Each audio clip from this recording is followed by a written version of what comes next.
on the line today, and in advance I'd like to thank our fabulous panelists who have put a lot of work into really creating, I think, a fulsome webinar for you on virtual care.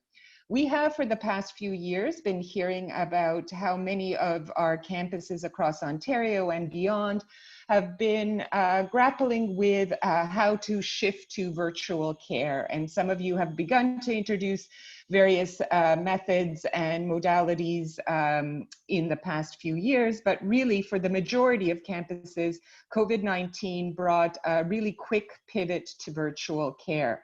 And over the past 3 months, we've been hearing a lot of questions, a lot of concerns, a lot of just, am I doing the right thing?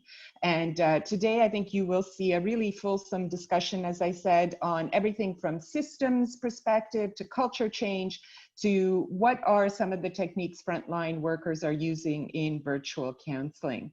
And I hope it answers many of your questions, but also reinforces the lessons learned and the great amount of knowledge and capacity in the room. So beyond our panelists, many of you are doing this work, and we hope that you take to the chat and to the Q&A and also share your experiences. So thank you very much for joining us, and I'll turn it over to Peter to give us an overview as well. Thank you. Perlin, if you could maybe stop sharing, because I want to share my screen. Great. Okay. So I'm not going to do a PowerPoint, but I thought to introduce the topic, I thought a good place to start is with a definition of what is virtual care and what is, or more specifically, what is e-mental health. And if you can't see this, if your screen is too small, don't worry. I'll be going through each of these points. And so most people, I would guess, in the post-secondary system right now, since COVID, are probably thinking about virtual counseling being either telephone or video, and that's certainly a common way of doing e-mental health, and that's a very old way of doing it. It's been around for many, many years, video conferencing and telephone counseling, but not widely adopted. So what's important to note is that you can have synchronous and asynchronous versions of this. Most would be synchronous. You pick up the phone, it's live, or you're on a Zoom call like this, and it's live. And that's what the majority of campuses have been doing since COVID. But I want to point out that there's an opportunity to kind of think about it more broadly, particularly given that there are a lot of, because demand has been high for the last 10 or so years in our counseling centers.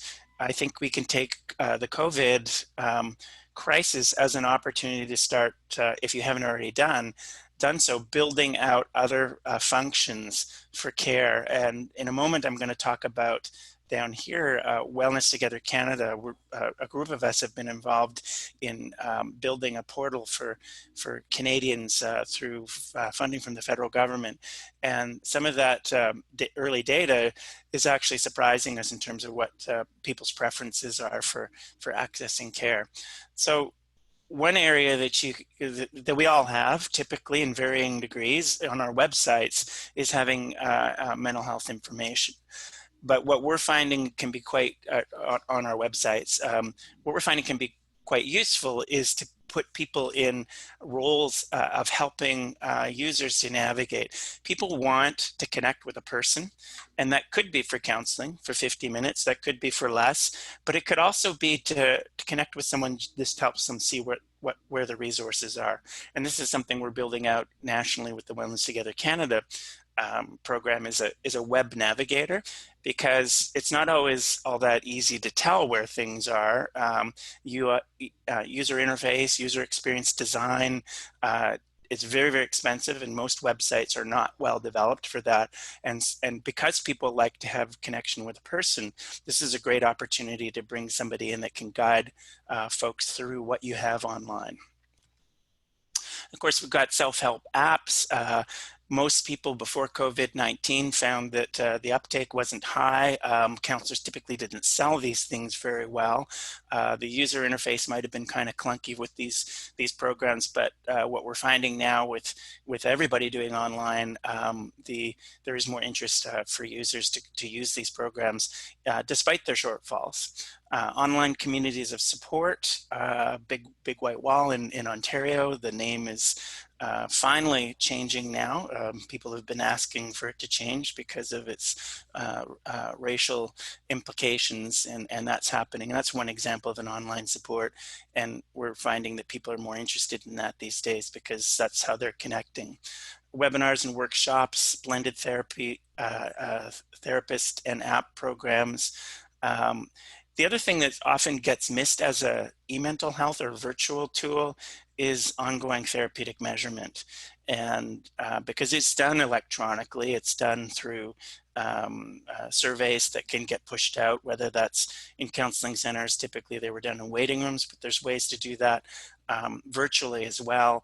And that feedback on how people are doing can really help improve outcomes. And if you're doing it virtually, there's a different way that you'd want to do that. You don't want to use deficit-based measures, because there is some research that shows that if you're showing that somebody's symptoms are deteriorating and they're not in care with a professional, then that can have a negative outcome. But if you're using more wellness-based measures, that tends not to be the case when you see trends up and down on a positive psychology type of measure. So just want to spend a few moments talking about this portal. If you're not familiar with it, if you Google Wellness Together Canada, you'll find a fairly new program that was funded by the federal government, and it's in partnership with Kids Help Phone and Homewood Health, as well as our group Step Care Solutions. And you won't be able to really see this picture very much. I can't make it bigger, but what you'll see on the site is a pair of shoes. There's a Take That Step marketing campaign that was recently launched, and had a number of people who got these handcrafted shoes, including Sophie Trudeau and others who have been wearing them. And what the idea here is take that step for your mental health. It's an indication of the value of having a whole bunch of options that you can take just one step, or that it also supports the idea of stepped care. Having many different options works is better than having just one option. And we're used to having just one option, counseling. And so virtual counseling is the most common, regular 50-minute visits is the most common way that people have done virtual counseling since COVID. But what we really want to emphasize is there's lots of different options, lots of steps, or lots of possible paths that you could take. So far, we've had about 260,000 visits to the site, 26,000 registered users. 60% are by phone, 40% computer. And so most people prefer to use their phones, both for ongoing monitoring assessments and for the actual visits. We've had, in terms of our app programs, in my model, that would be step 2 interventions, self-managed apps, for just under 15,000 registrations in those programs. And what we're really surprised is that people actually don't want the free counseling as much as they want the apps. And so, we often assume that what people want is counseling, and everything else will be play second fiddle. So we're not quite sure why that is the case so far with Wellness Together Canada. What are some of the conclusions?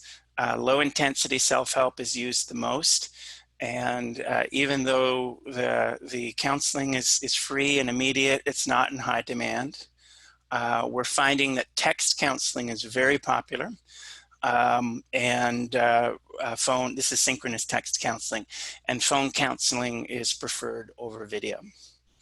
We didn't expect either of those things, and there may be a lot of different reasons for that, so I'm not going to try and interpret that, because I'm sure some of them could be just the way the portal's designed is pushing people that way. We're not sure. So what is Stepped Care 2.0? It's just one way of organizing all the items on the menu or in the buffet. And in our particular model that came out of Memorial, we have 9 steps. I won't go through all of those right now because that's not the focus of this presentation, but it can be a useful way to organize the options and to think about a structure that helps people to see that there is more than just counseling with face-to-face or on the phone or on video. Key with Stepped Care 2.0 is that care decisions are driven by continuous strengths-based measurement, and that decisions in those decisions around steps, these decisions can be made entirely by the user, which is the case with Wellness Together Canada. It's not driven by an expert, but it's driven by their consideration of their own data. We try to build the language around informing people about the programs and what they're ready to do and how much effort they're wanting to put into it. Decisions consider readiness, consider the value and the importance of autonomy or the lack of importance of autonomy for the user, how much time they're willing to invest in it. I think you're going to hear a little bit more about what are some of the essential components of stepped care. These are just 4 of the 9. You build a model that's through co-design. It's not built solely by the experts. The decision-making, client-centric, lies with the users. It's based on recovery principles, and it tends to be less risk-averse than traditional care programs. So how can stepped care help with a COVID-19 response? So being online really allows you, as I said earlier, to think about expanding the low intensity options. And so stepped care provides a structure for increasing access to supports. You can't see this, but you might be able to see that there's a cube here. And what this cube is showing is that the steps can be organized along 3 dimensions of autonomy, stakeholder investment, and readiness. So that's all I wanted to say about the connection to stepped care. I think I'll have an opportunity at the end to kind of pull some of the conversation together and perhaps based on the panelists and the feedback we're getting, we may have some other ideas for how to structure our virtual responses that doesn't have to be according to this model. But I think what I'm hoping is that people take this as an opportunity to think quite broadly about how we can use technology in the semester coming up this fall. Let me just stop sharing. Did we, Perlin, did you want to take questions at this point or keep moving? We'll keep moving just because we are tight on time, but during the end part where we're wrapping up we can take some of those questions as well. Yep. Okay, so right now we're gonna turn it back to, okay, hold on, here's my share screen. Okay, perfect. And I think Gio or Vera, this is your section.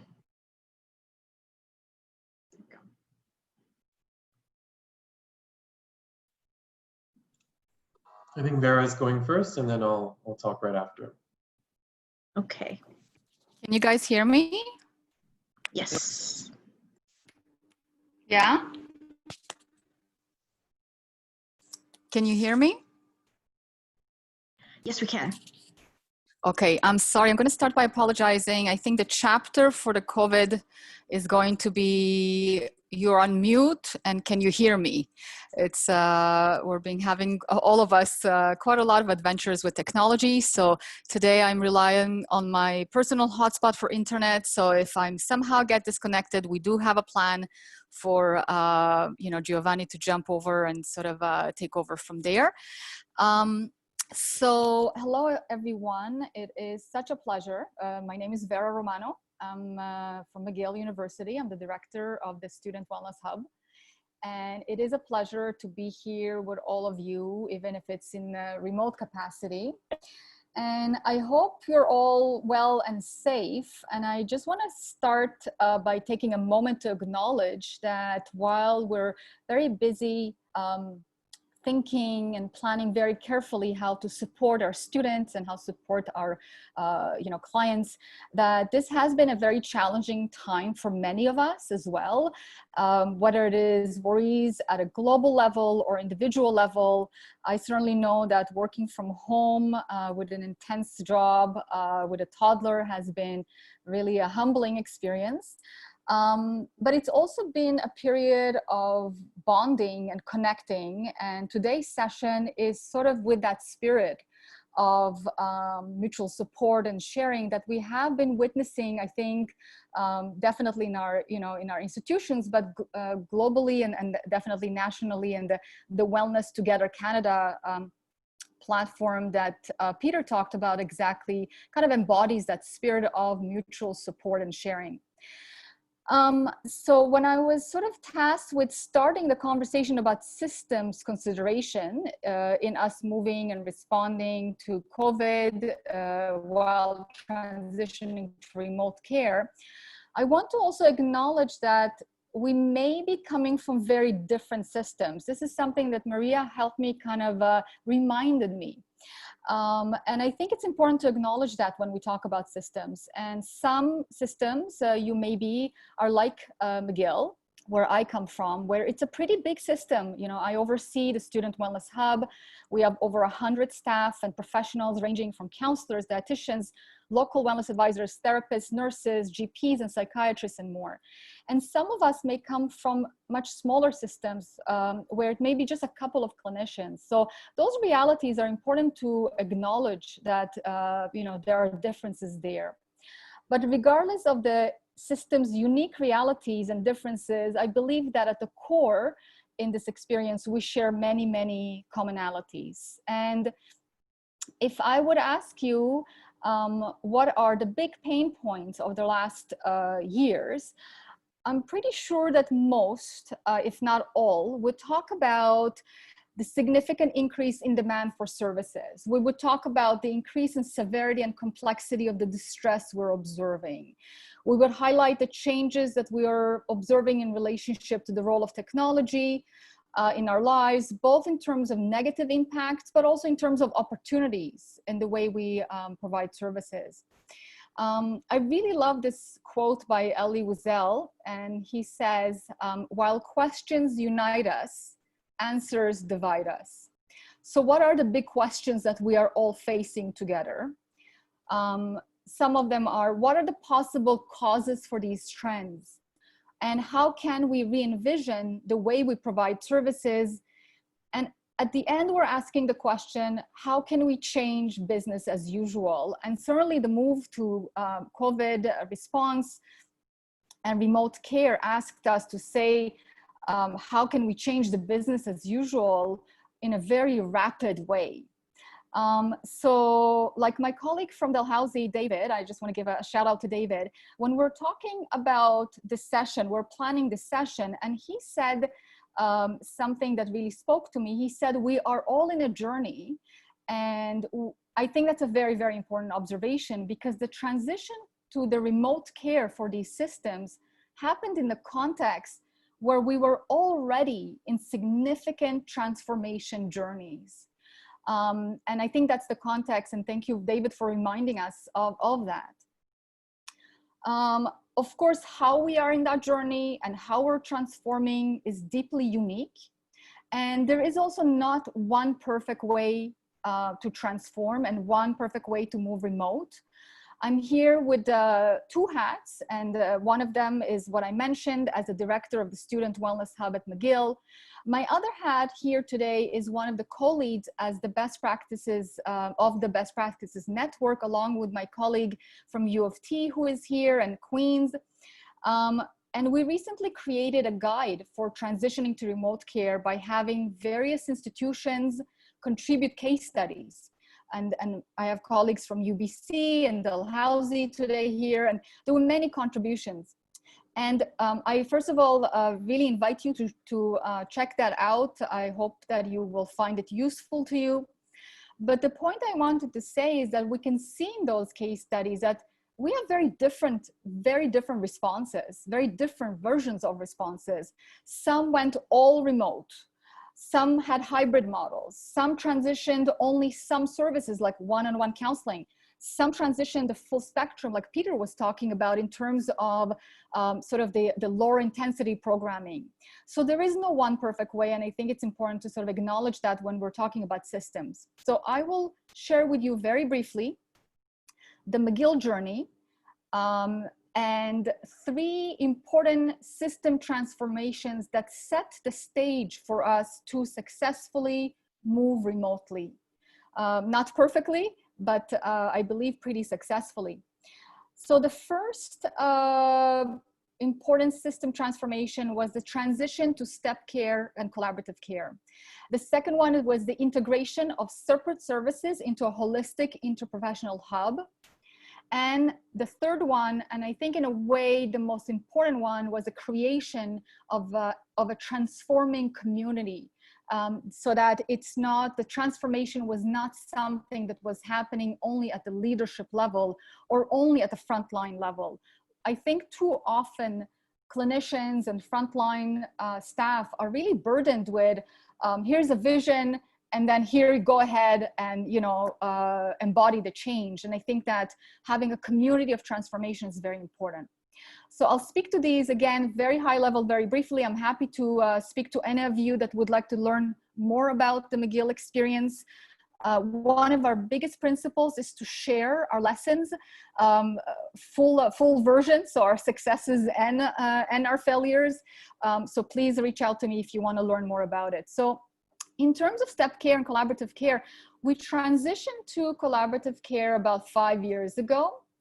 And I think that Peter can speak to this fact that our partnership with Peter around this was very much a co-design.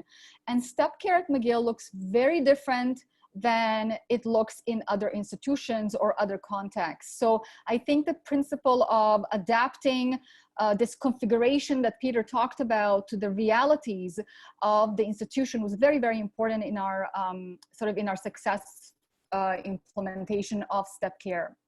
But you know, when we first moved to step care, we were a bit naive and we thought, here, it's innovative, it's evidence informed, it is very client and student centered. So let's put some trainings together, get buy-in from staff, get buy-in from leadership, and it will all unfold. And of course, we were doing this from the side of our desks while providing very high volume of service and running huge operations, which I believe that most of you can relate to. So what we have learned, and believe me, this lesson informed all of our next wave of transformation, including the transition to remote care during COVID. So what we have learned from our implementation of step care is that implementation is a whole science and a skill by itself. And I'm glad that we have learned that lesson relatively early on. So we have invested in partnerships with experts in the field like Alexia Jawish. You will have the pleasure of hearing from her a bit later. And we started to plan our systems changes and transformations much more carefully, intentionally, sort of with the thought that it's not just trainings and you know, buy-in and change management. While all of that on its own, believe me, is super difficult. The next big change for us that we have used implementation science as the framework, as a methodology, was actually last summer, and Gio can remember this very well, we actually had a couple of months to integrate 3 separate units into one hub. And we did it literally in 2-3 months, and it was not for the faint-hearted. But those of you who have been through restructuring and integration, you might know very well, it's not enough to break down a bunch of walls, create some new processes, put a nice sign that says, here is the new hub, and expect that it will be a real team and a real community. I think that my biggest pride in our achievement is changing our culture at Mcgill to be a true interprofessional community. And believe me, that required a lot of work, a lot of trainings with all of our staff, from our customer service to our psychiatrist, But as Alexia, I think, can tell you very well, training alone accounts for very little of the change that we were trying to embody. So we invested in things like coaching, but also in very careful recruitment. And I would say that about 50% of the Hub staff are relatively new. So for them, business as usual is the new way of how we provide services.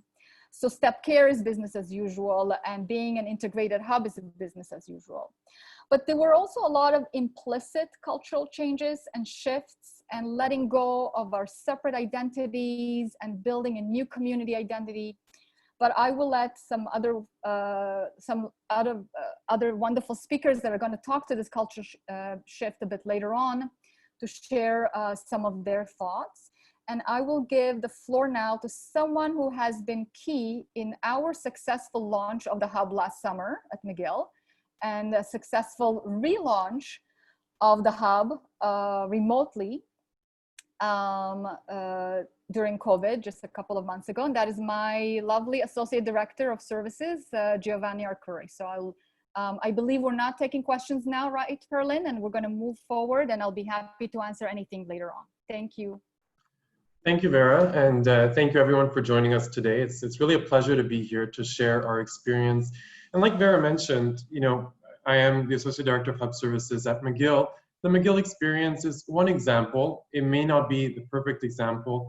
It may not be. It may be relevant to your area in some ways, but it is true that McGill is a large wellness center. The wellness hub is quite large. But what I'm going to be talking about is really some concrete steps that we took really to transition the hub from physical services to online services. So like Vera mentioned, the hub was launched actually less than 1 year ago. So July 2019, we soft launched the hub. And one of the reasons for building a hub was really to respond to students' needs. So we saw that there was really an increase in the number of students accessing care. So the same thing was actually very true for the response to the pandemic. So we were actually in a situation where once again, we had to respond to changes in the way that we were providing care. So like Vera was mentioning, integration science was really key. So the same rigorous process that we used for launching the hub had also prepared our team to go virtual. So as soon as the call to action was announced that the university would be closing down, the hub was actually already ready. And we'll go to the next slide. I'm going to concretely walk you through what we had done. So on the next slide, we start off with planning assumptions. I guess the slides are, okay, there we go. All right. So as early as January 2020, the hub was really deeply involved in the preparedness planning for the university. And at that time, we had a faint idea of perhaps the possibility of going online, but we really didn't know that we would be going online fully in March. However, I'm very grateful that we participated in the preparedness activities, as these are really important ingredients and set the stage for quick adaptations. So what we did, the first thing that we did was really ensuring that we had planning assumptions. So as a first step, our planning assumptions were identified. So these were basically hypotheses based on expected outcomes and included items such as decreases in staffing due to reasons such as public health needs. So for example, family doctors getting pulled into the public healthcare system, increased employee absenteeism due to illness, childcare needs, decreases in personal protective equipment, etc. That was the first step, and that kind of sets the groundwork. So, and this would be true for any other sort of transition or integration or implementation. It's really about setting the assumptions about where you're going, what might happen, what are you expecting. Then we really went through a whole series of other activities or steps. The next one was really emergency access to information systems and systems. So we know that we rely heavily on our electronic medical records, on our clinical information systems, and on data. Every interaction that we have with a student is recorded in a system or on paper. So the first step, or the second step, so a few weeks before going virtual, what we did was we engaged in some activities with staff.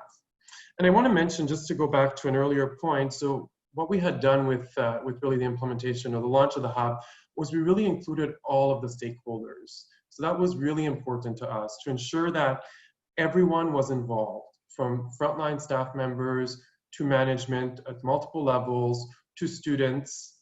So the users were also part of our experience and of our process, because we know from a change management perspective that sometimes fancy ideas are not successful, not because they weren't good ideas, but because they weren't implemented appropriately or properly using really a change management and implementation science philosophy. So that was very important to us. So from that step, we really ensured that everyone was involved, ensuring that people were comfortable with the technology that we were using. So we ensured that everyone had the appropriate equipment, so software and hardware. And it sounds kind of silly. It sounds kind of silly to say, well, you need to ensure that people have computers and headsets. But it's actually these are sometimes the things that we overlook. It's important that people have the appropriate equipment that meets the needs for their job. We had a myriad of activities. So we equipped staff with the appropriate hardware and software, but we also ensured they were comfortable using it. And we did this through multiple ways. We provided them training materials, so videos. We provided them in one-on-one sessions with various stakeholders and people with expertise in IT, also clinical expertise. And we organized also group sessions that people could really get that sense of community support. So it's kind of similar to what Peter Cornish was mentioning earlier. It's kind of like step care, but for us in terms of, having different intensity of activities in order to implement what we were the virtual care. After that, so the third step was critical activities were identified and contingency plans were put in place to ensure continuity of functions. So we knew that things like medical results management were important. We also knew that things that like collecting informed consent virtually would look very different. One of the things that I want to mention here is that going virtual is not simply doing what you were doing in person, but instead doing it in front of a camera. I learned this quite quickly when I was asked to start teaching virtually about 2 weeks after the university shut down. Teaching on a camera is not the same as teaching in person. You could do it asynchronously, you could do it through a myriad of different ways, and that's also some of the points that Peter mentioned earlier. And it's the same for virtual care. So it could be done in so many different fashions. It's not necessarily just simply doing what you were doing before and doing it in front of a camera. And some concrete examples of this are collecting consent, collecting intake paperwork. And for that, we actually had to involve IT, and we created a platform for consent. For intake paperwork, we know that sometimes sensitive questions are asked during this process. And usually this was a process that would be done right before an appointment. So while a student is waiting in our waiting room. But since now we're fully virtual, we actually moved this process so that it would be done with a clinician. Because of a whole myriad of factors, obviously. There's sensitive questions being asked, and students might respond to them in ways that require more immediate or more time-sensitive intervention. Furthermore, crisis protocols were reviewed and adapted to the new context. So this was done in collaboration with security services, the Dean of Students' office. So as you can imagine, even something like phoning 911 is a little different when you're not in the same room as the person that you're phoning 911 for. Then to the fourth point, this is actually very much specific to the COVID-19 situation. We had kind of backups were in place, and we kind of also alluded to that today, and this expands to further things. So Vera said, if my camera isn't working or my internet isn't working, we have a plan in place for that. So we had key leadership roles. We did this for key leadership roles, but this also extends to all other areas. So what is the backup plan in the event that the electronic medical record isn't accessible because, let's say, the virtual private network isn't working? Or let's say the internet fails. What is the backup plan? So that's also important to determine during this sort of plan to transition from in-person care to virtual. The next point was looking at key internal dependencies. And this is really where you realize how much we work together as a unit with other units at the university. So the Wellness Hub works very closely with security services, IT services, the Dean of Students Office, and that's just to name a few, but really with a myriad of different units at the university and different stakeholders. It's important to also ensure that the communication with those units bidirectionally is still in place. And a priori, it might seem like, well, you know, sending simple emails might do the trick, but actually it requires a little bit more than that, because some information isn't shareable through emails, or some information requires different formats. So that's one of the steps that we took there. Then to the next slide, so a few other items that we went through to really ensure that we were also meeting the needs of students. And the needs of students really encompasses a whole breadth of different needs. So mitigation strategies were identified and contingency plans were established. And that kind of points to what I mentioned earlier.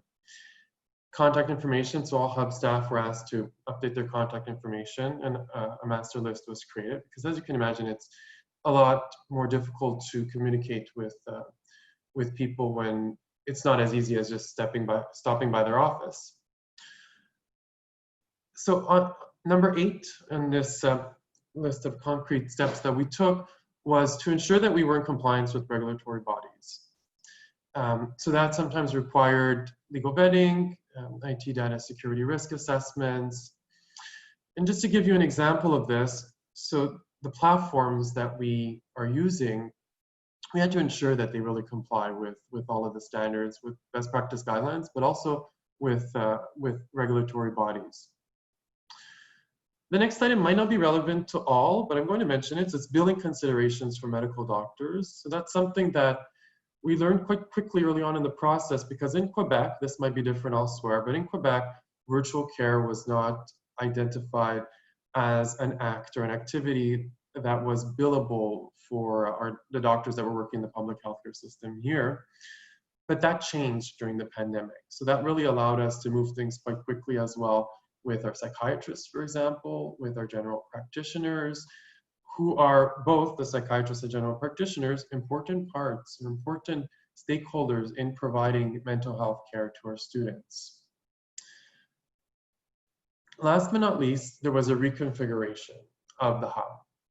And this is really where we ensured not only that there was a wide breadth of different services that were offered to students, and not just a replication of what we were doing in person. Some was completely new.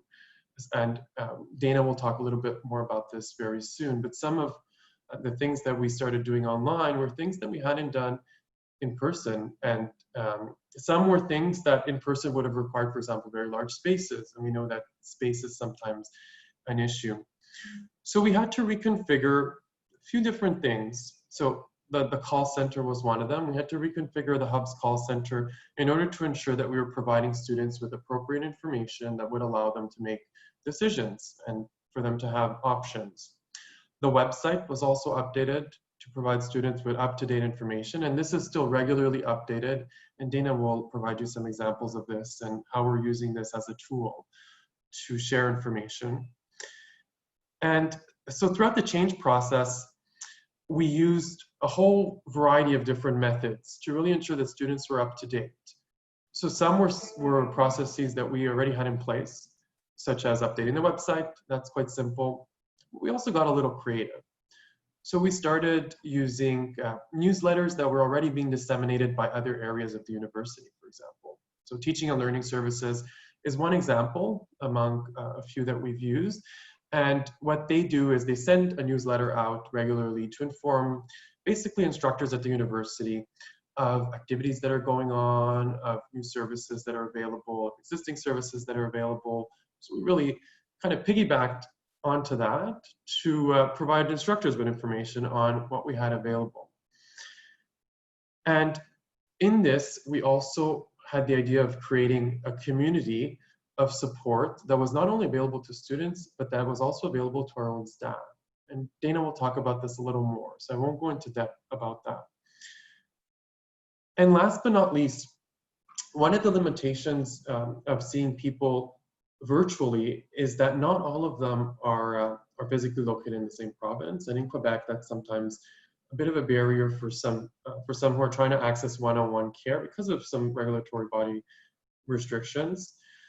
So what we did was we really ensured that there was a variety of different services available. And this really speaks both to Peter and Vera's point earlier. So in addition to one-on-one, we had group programming of various intensities. We also had a whole myriad of different platforms available for students to be able to also engage. So they don't talk about this a little bit further, but just to give you a little example, using things like Facebook Live. And we'll give you an example of what we did on that platform. And last but not least, we also worked closely with student groups to ensure that students had access to care no matter where they were. And one example of this was the Keep Me Safe program. So Keep Me Safe is a program that many of you are probably familiar with, but the students engaged in the process of purchasing very recently at Mcgill. And we ensured that we were really in line with the student groups who were working on this project to really help students know that they had access to this as well. And Keep Me Safe offers a whole variety of different services. So in brief, just some recommendations and to kind of tie together some of the points that I mentioned. So change agility is something that we had built into the launch of the hub by including all of our staff and different stakeholders. And we really, in that, wanted to ensure that people would be comfortable with change, because we know that change is a constant in our lives, and it's something that we could rely on. Things will change. And in that same breath, we also ensured that there was a responsiveness and adaptability within our teams, but also within the services that we were providing. And we continue really to build our services based on those premises that in 3 months, if things change again and volume increases or there's a change in trends, that we will be able to adapt to that. Secondly, one thing that I highly recommend is contingency planning and emergency preparedness. They should be part of all implementations, and it's something that we don't like to think about, but things do happen. So when implementing a new solution, determining a backup plan for that solution is primordial. And that could be for anything, and it doesn't need to be as big as an emergency pandemic preparedness plan for a viral pandemic, but it could be an emergency plan for the internet not working and being virtual during that time, for example, or the electronic medical record not working. Third point is invest resources in staff training to build comfort with information technology. And on this point, I really want to use the word training, but expand on that, because training alone, as we know, does not actually lead to successful change. Some studies show that training on its own actually accounts for a very small percentage of sustained change. But training with coaching and with continuous feedback has been shown to contribute to successful change and to sustainable implementations. Because sometimes things are implemented and then they kind of slow down and people stop using them. So that's one thing that you wouldn't want to do. You want people to continue using the services in the format that you've implemented them in. Fourthly, invest in cloud-based solutions that facilitate working remotely. So it's something that we should all be thinking of, like things with electronic medical records that are adaptable to being accessed remotely. Fifth, but very important, include all of your stakeholders, so all of your users. So this really means providing students with regularly updated information, using various methods of communication. We know that people are bombarded with information these days and retain a very little amount of the information that they read or see. So therefore, using various methods, videos, engaging with other newsletters, with other channels. And lastly, be creative and think outside the box. So that's it for this section for me, and I'm not sure who is next, but I think it might be, I'm actually not sure. So I'll pass on the mic to whomever might be next. Thanks, Jill. And then I think we're going to go to Cheryl now. Oops. Perfect. Okay. Cheryl? Hi, thanks. I'm Cheryl Washburn, Director of Counseling Services at UBC. So, like many institutions, we transitioned to virtual care very quickly. And the transition was actually relatively smooth. I'm not going to go into detail on our process. We've detailed this in the guide that Vera mentioned, and I'm really happy to to discuss it in detail with anyone who'd like more information. Just contact me. I'm happy to do that. What I'd like to use my time today for is really to is to look at the underlying role of systems that have prepared us to go virtual, and I think relatively more effectively than we might have predicted. In talking to my colleagues across the country, I think that this has been many of our experience. And in particular, I'd like to highlight 3 systems that have been in development over the last decade in post-secondary institutions that have laid the groundwork. And I think it's important to be really explicit and highlight these, because I think that it's not just the work we do today, but it's what we've built and the foundation that's been put in place over time that really helps us to launch, and launch programs and meet the challenges that we have today. So the first system that I think is really important is the systemic approaches to promoting student mental health in all aspects of campus culture and environment that have been in development for at least a decade. And when I think about the impact that this has had at UBC, 2 key things come to mind. One is the systems approach that was introduced at UBC in 2010 has been progressively shifting the focus of intervention from counseling to the more proactive capacity building resources and tools, many of which are online. And so this has been a really important shift, a significant paradigm shift that has taken a long time. And the second is the systems approach has also been increasing stakeholder engagement over the years, building student, faculty, and staff mental health literacy, building buy-in of the concept that everyone has a role to play in supporting student mental health. And as faculty and staff have become more involved, they have taken a more active role in responding to students in distress, in helping them connect to resources, including online resources. So they have actually become over the years closer, effective partners in this endeavor.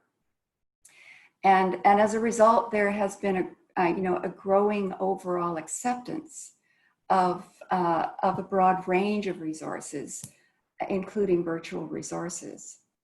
So with regard to the systems approaches, then again, it's the introduction of the broad range, the capacity building, online tools and resources, and the increasing stakeholder buy-in and acceptance of multiple levels of intervention over the years.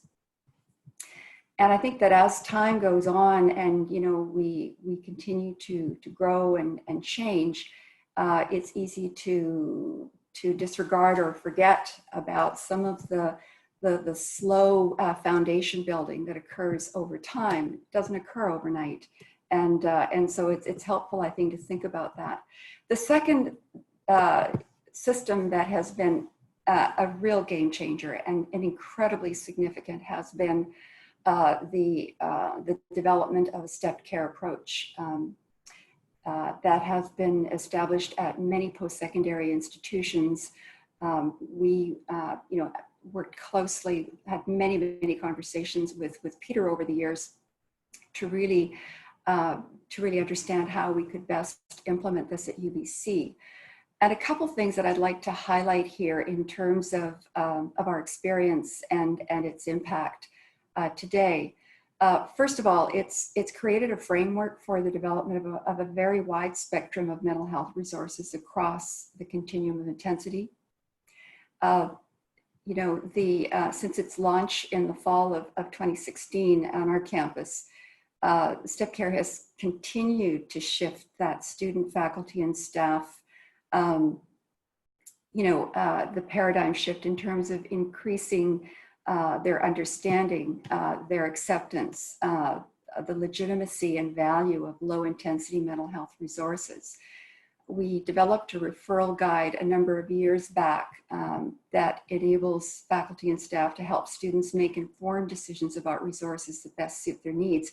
And this has further underscored, I think, the range of resources available to students for faculty and staff. Again, really building their knowledge, their understanding, their acceptance. And so here again, it's the increasing stakeholder acceptance of virtual resources. And the other thing that's been really important has been with the introduction of the wide range of resources, including resources like TAO that really do involve virtual service delivery. It has helped increase counselors' familiarity and comfort with modalities of service delivery other than in person.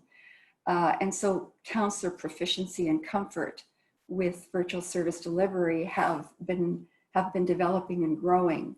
And so it's not as though these were sort of brand new, with the onset of remote working.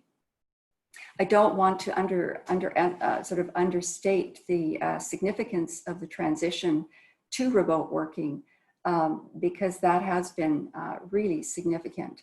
But I guess the point that I want to make here is that we weren't starting from sort of ground zero with that, and I think that that's important. And then the final piece here that I want to draw attention to is collaborative systems of care that span campus and community that have been in development on campuses for many years, and how they have laid the groundwork for virtual care. Building tighter connections to community resources, including local hospitals, for example, has played an important role in supporting risk management. And it's done this through the creation of more comprehensive networks of mental health support and resources, building effective clinical pathways between these resources for stepping up care as needed. And so these connections actually provide backup for mental health professionals who work virtually. And they constitute a system of support for the providers in addition to the students themselves. And so the collaborative approaches, I think, have been really, really important. And at UBC, this has been collaboration certainly with our community resources, but also a collaborative approach within the campus as well among units that are involved in healthcare. And that is a process that has been underway for some while and has continued to strengthen. And more recently, in 2018, we sort of took the next jump with that in terms of forming a department, an integrated department of health and well-being. In about 3-ish, 4 years, we will be fully integrated, located in a new building and a new space. And we're really excited about using the time between now and then to really establish a very integrated way of working and design that model that will hopefully inform the space. So again, building a real tight collaborative system across resources really does impact our ability to function effectively, builds that backup, and supports the virtual work, and also more fully supports students in that regard. So those are kind of the pieces that I wanted to highlight in my part of this webinar today.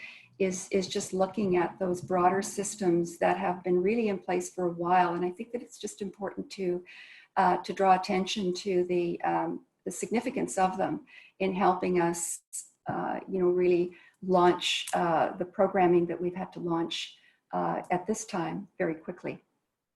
So I'm going to going to turn it over to our next speaker at this point. Thank you.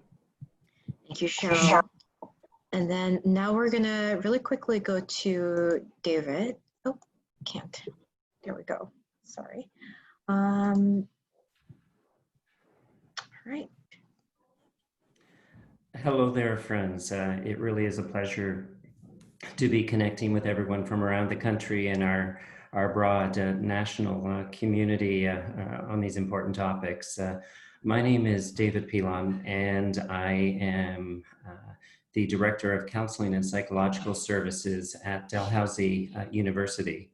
And with respect to our organization, I'll just briefly mention by way of context that student health and wellness at Dalhousie consists of our health services, our counseling and psychological services, and our health promotion services.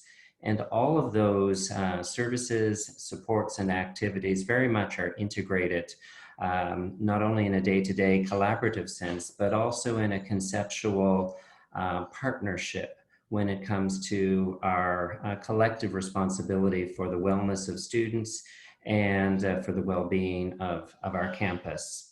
So I'm just going to speak to a couple of points at this part of the session today, and then I'll come back later to make a couple of other comments.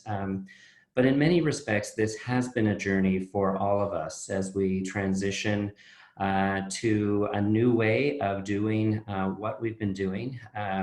Certainly there has been a much quoted statement in recent months, never let a good crisis go to waste. And I think our sector has risen to the occasion in such an admirable way in terms of the work that we've been doing.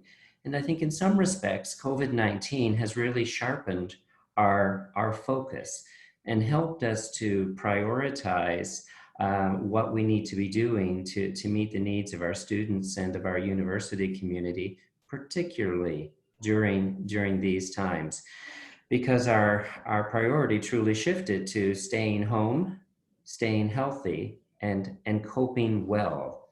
And in mid-March, as our team was transitioning virtually overnight, it became apparent that the discussion we needed to have really was about our commitment to the well-being of our students and to our campus.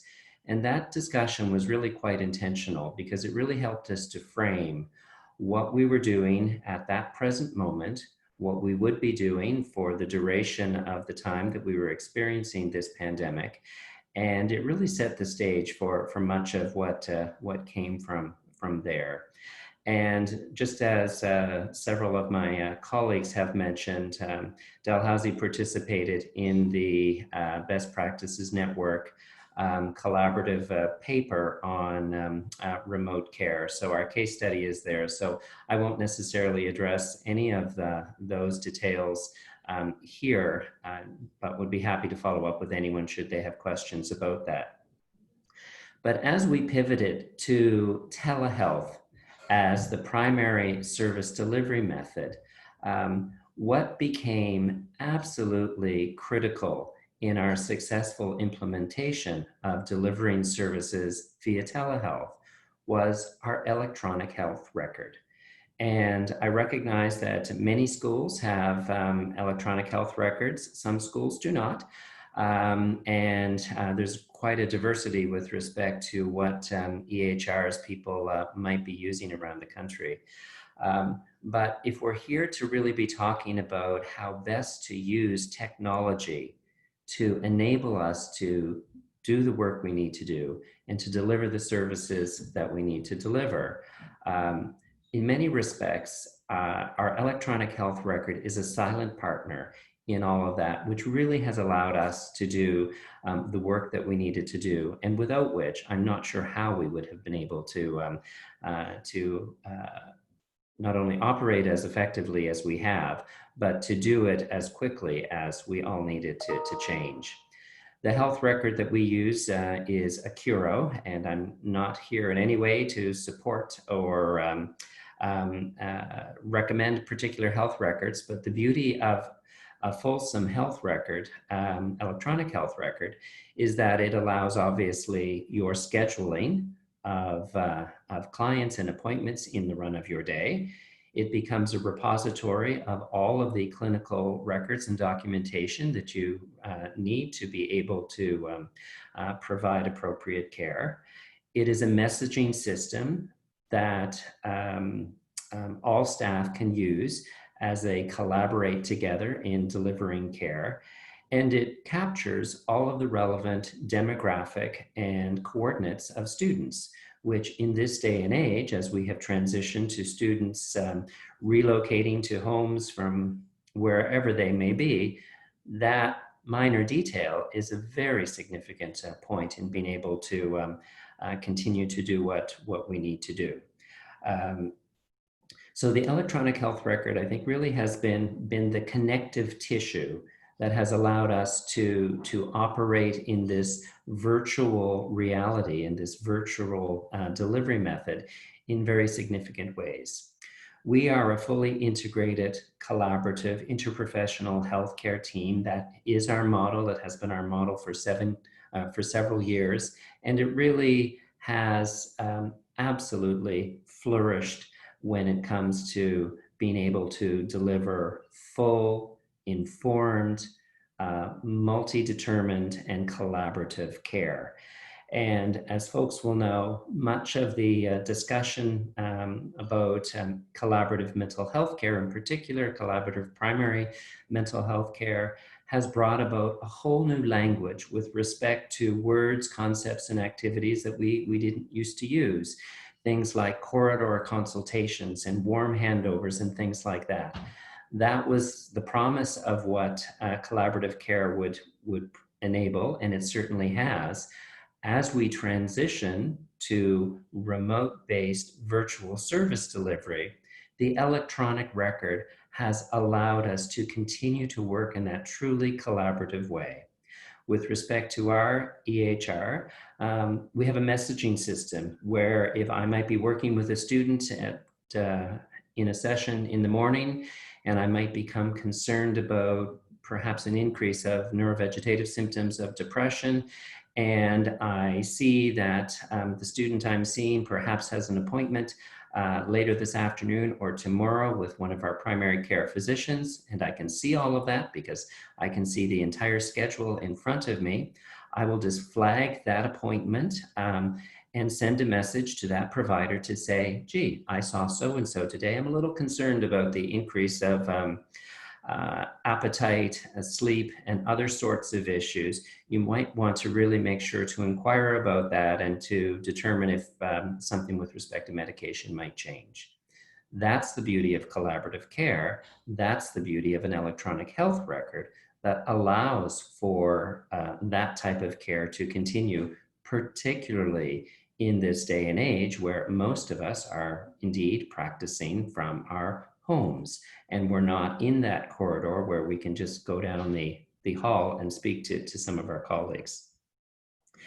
The messaging system within an electronic health record also allows us to be very proximal to and in close collaborative contact with our administrative staff. So our front desk staff who take calls, or our folks who are working behind the scenes to move people from perhaps a wait list into a counselor's daily schedule.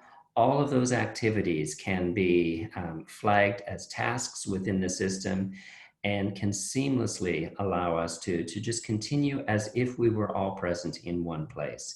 So I really can't speak highly enough of the utility and value of an electronic health record and the technology that it is based upon to allow us to be able to move forward.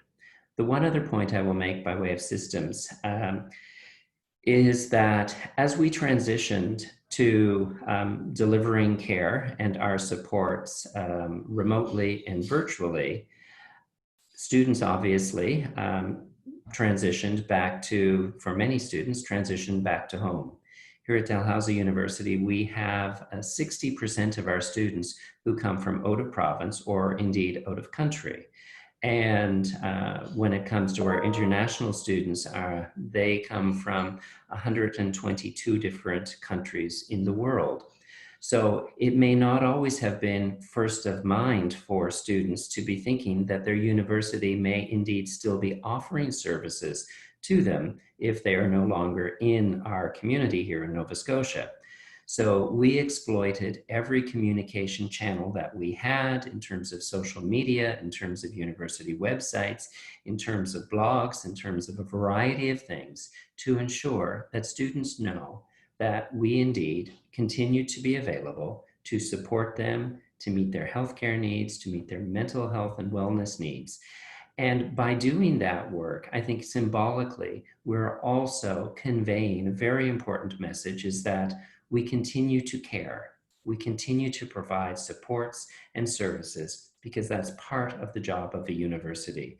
So again, via those technical platforms of communication, we're conveying a powerful message to our students. I will have a couple of other points later on in the session, but perhaps we can turn it now to the next presenter. Thank you, David. And just because we're running very, very, very late right now, Alexia, I'm going to turn it over to you, but I know you also have other sections later on, so we'll cover a little bit now and a lot of it later on. Is that okay? All right, that's fine. Yeah, I'll do a quick introduction. And so everyone can, I think after this is a bit of a break, so maybe everyone needs a little bit of a stretch. So it's a pleasure to be here, everyone. My name is Alexia Jawish. I'm the Director of Innovation and Implementation at a program within the Center for Addiction and Mental Health, program called the Provincial System Support Program that supports the implementation of varied efforts. Can go to the next slide for Lynn, thank you. So I think there's a really interesting study of implementation in the context of the pandemic and all the changes that people have had to make.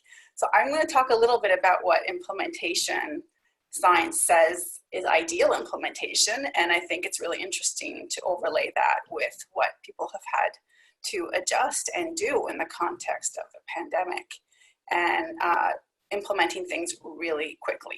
So usually what we say in implementation science is that the typical way of making big changes in the past, where it's been about sharing new information, doing training, sharing law, changing laws, mandates, organizing, reorganizing, providing new funding in and of themselves won't necessarily lead to lasting change. It might lead to some change and maybe not lasting change. We know that, and so I'll go to the next one. I'll try to do a bit of transition here so I can save some for the next section. So why implementation science came to be? It came to be around 30 years ago or so, when the mental health field and other fields found that they realized that lots of great evidence-based practices that were developed in university settings often were wonderfully developed and were having really great outcomes in the research studies, but not necessarily being used in practice in your settings and lots of different mental health settings as well. So the idea was that sometimes it was really good evidence, but it wasn't necessarily being adopted. Sometimes it was adopted, but maybe not used with fidelity or with the intention of which it was supposed to be used in order to get the outcomes that were being found and researched. Sometimes it was used with fidelity, but not sustained. So I think we've all had that experience where you launch something really exciting, people get into it, they learn it really well, maybe a year, 2 years, 3 years down the line, you turn around, you take a look, and it's no longer really looking like what the intention was. And then lastly, it's sustained, but maybe it's not scaled. So this is the idea of you got really amazing pilots of work across the province, country, but it's not necessarily scaled to enough of a large proportion where we're really going to see a population impact. And so to see that really high level of impact, the idea is the things that work, that we know at work, should really try to be scaled across our systems. I think there's lots of learning now in terms of even what we're hearing this morning, what has worked, what went well, and to Vera's point earlier, what didn't go well. And so maybe there's a bit of a implementation model, and what's this model of shift to virtual care that we can share across different systems. Because part of what's important here is to recognize that even though there's different systems and cultures and resources in those systems, some of these principles as tied to implementation can be adapted in lots of different settings and making it useful for that, that setting. Implementation typically is seen as a very deliberate and systematic process with a lot of intention and purpose. Now, when you're doing things like, again, an overused expression of building the plane as you're flying it, it's really hard to be purposeful, systematic, etc. But I think we have a good opportunity here now that to look back a little bit and see what can be tweaked after the quick implementation that was just done. If you could go to the next slide. Thank you. Part of, because we're in this system section, I'm just going to talk about the system piece, and I'll keep some other pieces for later. Another area of really importance in implementation, and part of why I wanted to share this slide, is because what you're all undergoing is massive system change.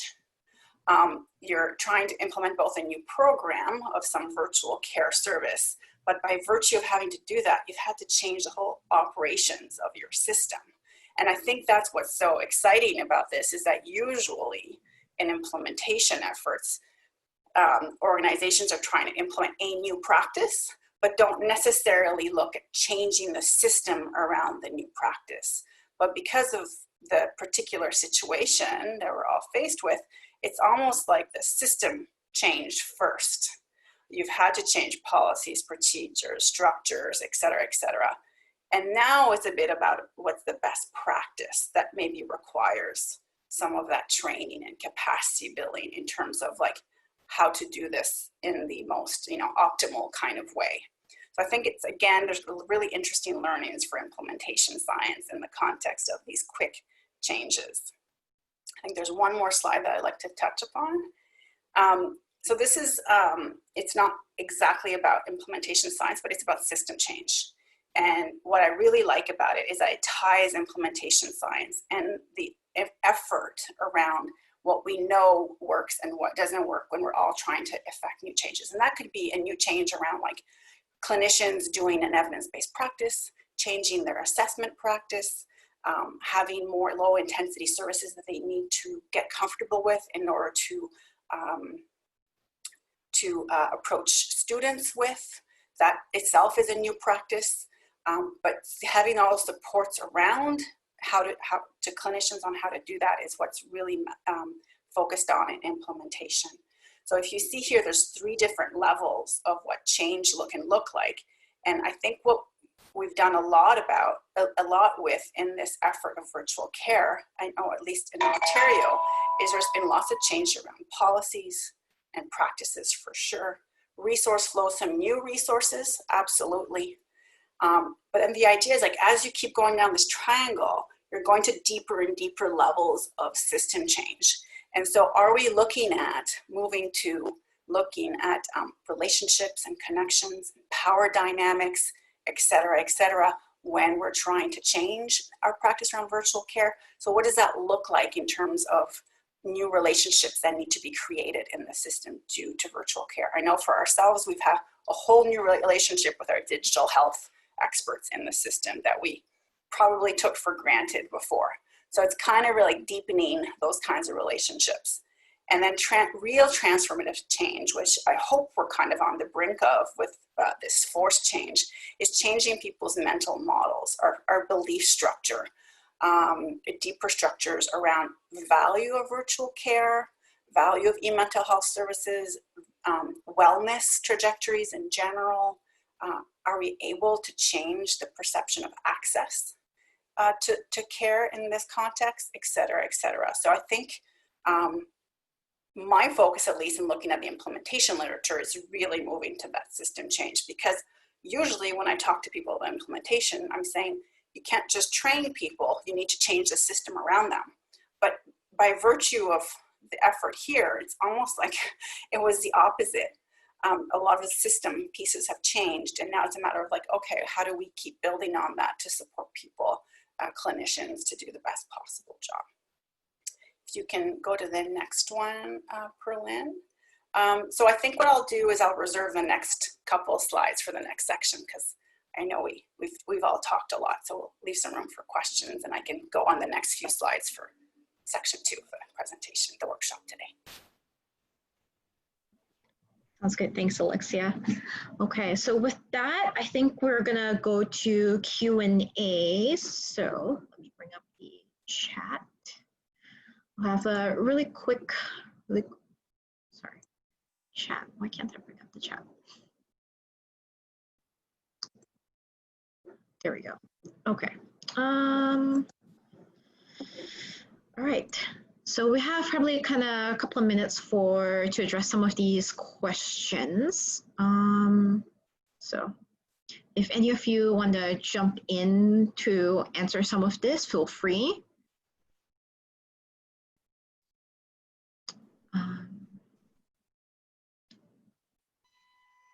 I have them in front of me. Okay, yes, Maria, sorry. If This you is my wanted first to, time seeing all of the questions, so I don't really have a handle on them. Sounds good. So the first question is, if in a stepped care model, can a student receive service from multiple mental health resources, for example, like access to a therapist as well as a mental health nurse and a doctor and a wellness coach? I have a number of students who are being referred to all. I am a therapist on the team.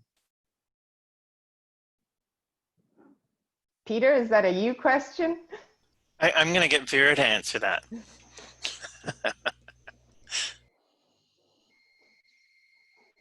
Oh, we can't hear you, Vera. We can't hear you. Oh, okay. I just didn't hear that Peter actually asked me to answer that. Yeah, and now you're silenced, Peter. Vera. Oh, Vera, sorry. Yeah. My bad. Can you hear me? Not. Okay. Yes. So yeah, I got excited about that question because I think that question speaks to the evolution of the step care from the traditional step care that was much more linear to step care 2.0, which is, reflects Peter's sort of work and development. So while in the past it was sort of, you needed to kind of go through one step in order to go to another step. And I think that the feedback around that was not very positive. It's not very sort of client-centered. So the way we have implemented the sort of collaborative care at Mcgill, and I believe this is reflected in other institutions, is to provide really as much choice as possible. We know so much of outcome is based on the working alliance, right? Like it's that collaboration on goals and tasks and sort of the bond. And so if this particular student, particular client, is kind of in a readiness, in the scale of readiness, is sort of, willing to kind of explore group therapy, but it's not necessarily so, committed to it, can really maybe start with something like TAO or at the same time, and potentially, see an intern for one-on-one counseling. We really sort of look at that as really providing as many choices as possible. Of course, one has to be cautious around duplication of services, especially for those in particular kind of presentations. We want to ensure that when there are complexities around presentation around relationships and attachments, that we're not creating a pretty chaotic sort of environment for the student. But I think for most, they really benefit actually from having engaging in numerous things to sort of see and kind of fail forward, because the notion is that we know this with ourselves, like it's hard to change habits. It's hard to engage in our mental health. So we want to try things, and we want to bring to the student the philosophy and the approach which is very much the approach in primary care, like in medicine, right? Like you're going to approach, try this out, come back, and then we'll talk about it and see how that goes. So it's very much sort of fail forward, experiment, have choices approach, with the, of course, the caveat of there are some presentations that we want to be slightly more purist about it and kind of, you know, to sort of have like simpler engagements. I'm not sure if that answered your question. That was a question from one of the viewers. So I will see if she, who then, she asks, who then becomes the most responsible for their care? I can answer that. The student becomes most responsible for their care, and I think you know, we often, I think because of our system was developed out of probably a paternalistic, I guess, value system, a medical model, all well intended that the expert knows best. We default to that, and I think what the shift is, if you give students enough information, most students are responsible enough to be able to figure out what to do. Now there are always exceptions to that, but what we flip over is to the default that we're going to assume that students are responsible and can figure things out until we discover they can't. As opposed to, I think, the risk paradigm model is that we'll assume that no students are capable and they're all potential suicide until we prove that they aren't. So we flipped that over. And that requires a culture change, which we're going to talk about in the next section. Because our society has tended to shy away from that type of shift. Let's assume danger until we prove otherwise. And our position, those who've implemented stepped care, is that that comes at a great cost. It comes at a cost of believing capacities of students in supporting them to be responsible and capable.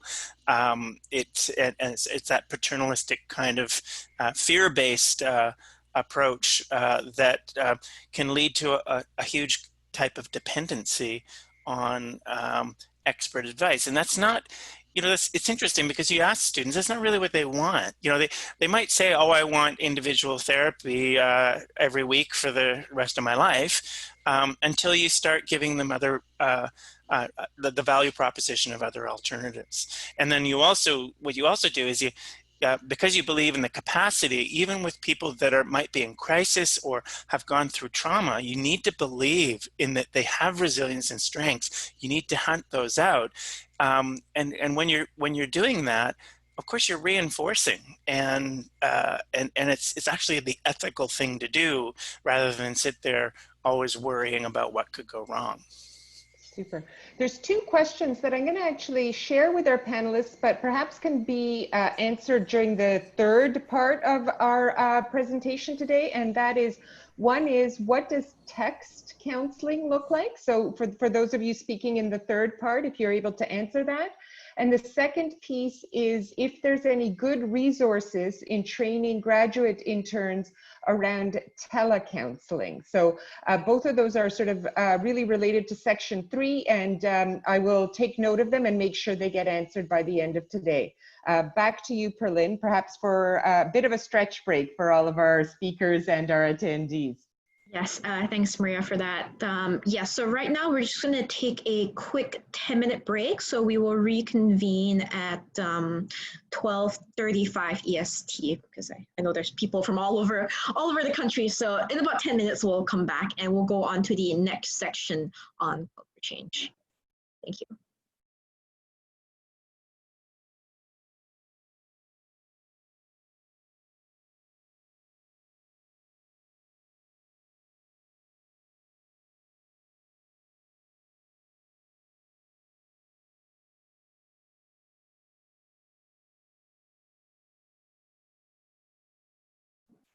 All right, welcome back, everyone. I hope you all had a chance to take a little bit of a break, stretch, drink some water or coffee, so we might all need it this morning. And now we're going to move on to the culture section. So let me just quickly pull up the slides, and I think Gio, we're having you go first. Yep. So for culture, you know, I mentioned this a little bit earlier, but one of the things that we wanted to do at the Hub and this is really from the creation of the Hub, was ensure that we had a community of support and a community of care.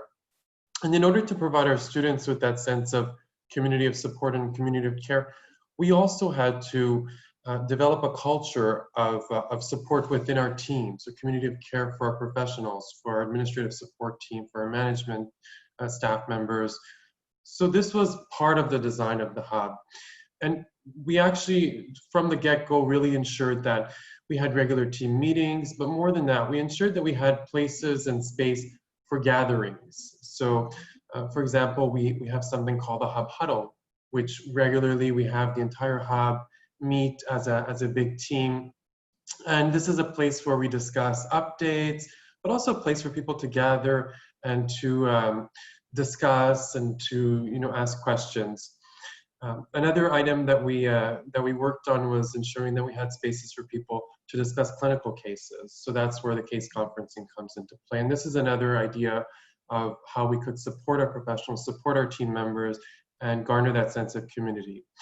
And last but not least, when going virtual, one of the things that we wanted to ensure was that this continued into the virtual space.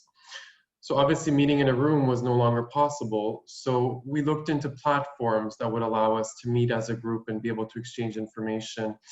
And what we realized early on was that when going virtual, it was necessary to actually meet a little bit more frequently, especially at the beginning, because people had questions, there were concerns, there were feedback that some people required. And so we looked at different platforms that would allow for that, but we also looked at different ways where we could celebrate successes and also talk about things that are not going as well. So that's where we launched what we call the Hub Cheer. And this is something that we do every Friday. And it's a place where we have different topics every week and people share their experiences. Sometimes it's work related, sometimes it's not necessarily work related, because we are going through change at multiple levels. So not only in our workplace, but also the world around us is changing, and the pandemic has definitely changed all of our lives.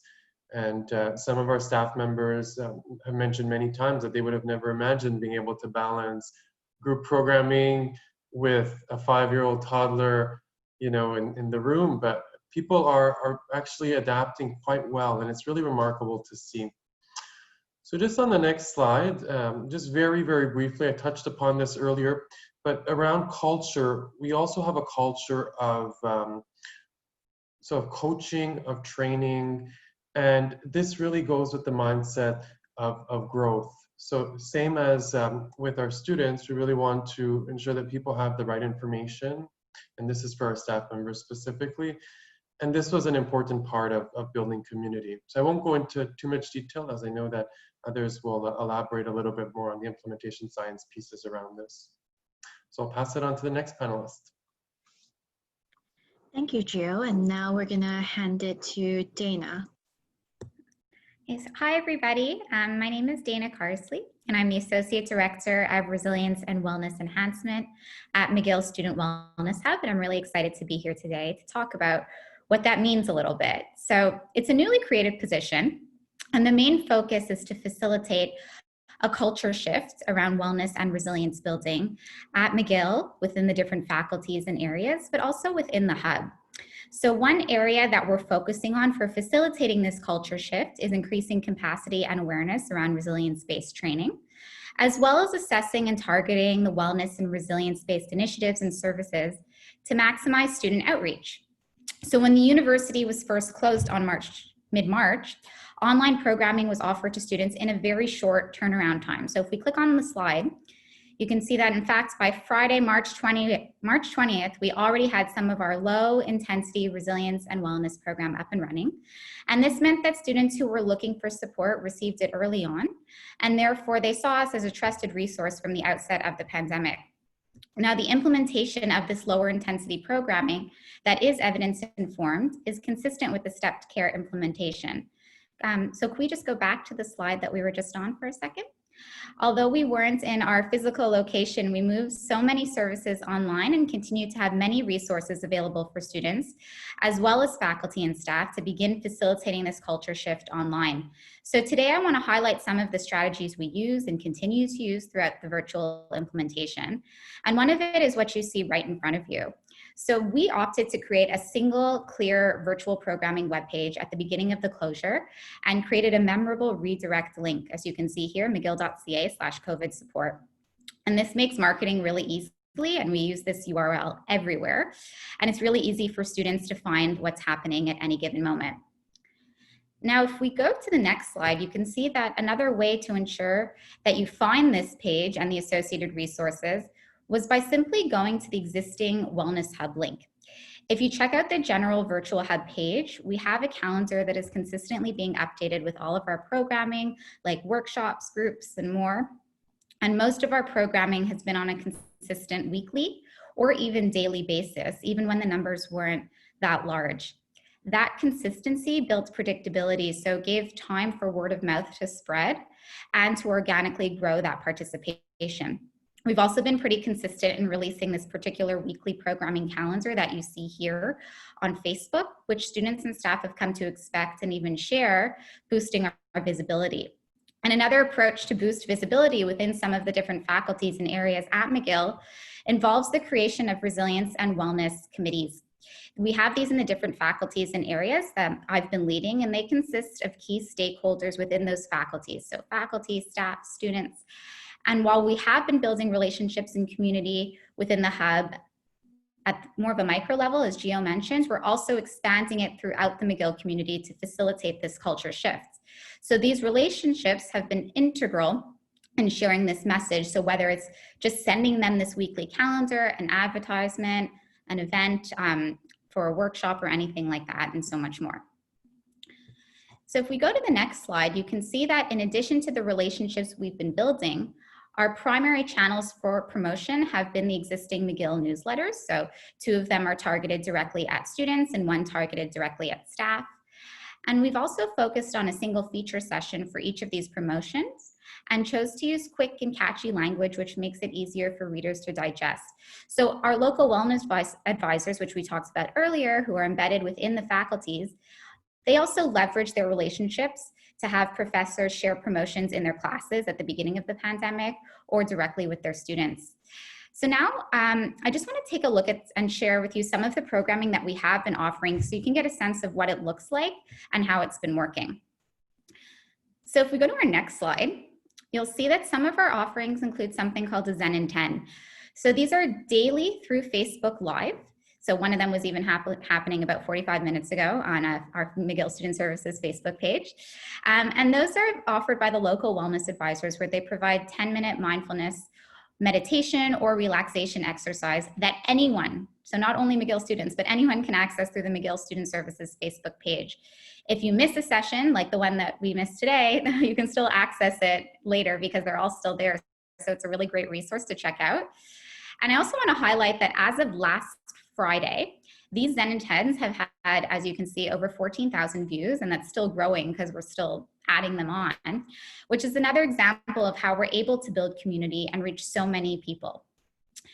So if we go to the next slide, you'll also see we have another Facebook Live initiative that we did pretty early on in the pandemic that's still ongoing, and this is on the McGill Art Hive Facebook page. So we have live art sessions facilitated by our artists in residence that anyone can access, and these are offered 3 times a week. And they're particularly great for families too, and that's some of the feedback we've been receiving. Offering Zen in 10 and Art Hive sessions via Facebook Live has significantly increased our reach and visibility. And as of last week, similarly, there's been 3,450 views, which is substantial considering that these are also 1-hour-long sessions with a full activity rather than just 10 minutes. By offering these free and open to anyone, it gives students who aren't ready to commit to a whole workshop a taste of what we offer and who's offering it. And that predictability and consistency is ongoing.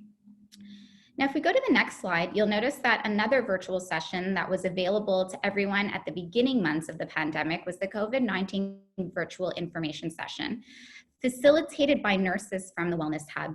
and they provided the most up-to-date information from a health perspective. This was also available through a webinar format, so no registration was required, and it shows how we're working collaboratively to reach students through many different media.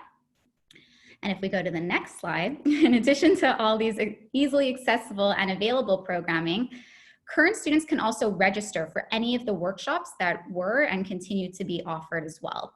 So during the first few months, for example, we had a daily COVID-19 emotional support group for students, and those were facilitated by our local wellness advisors.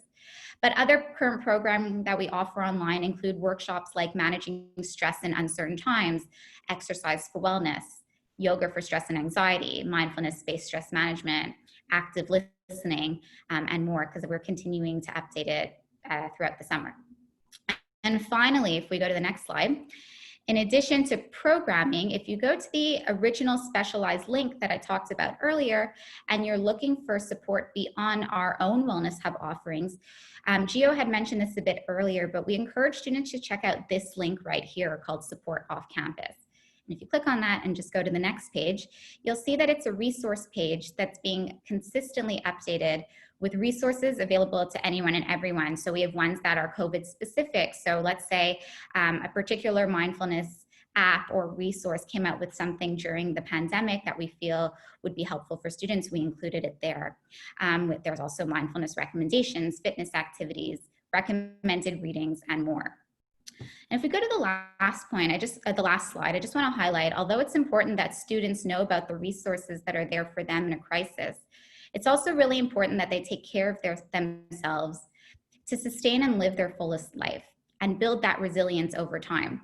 So this pandemic was able to function a little bit like an opportunity to assess current programming and determine how to integrate it in a way that can reach students on a consistent basis and ultimately facilitate a culture shift by creating a culture that focuses on resilience.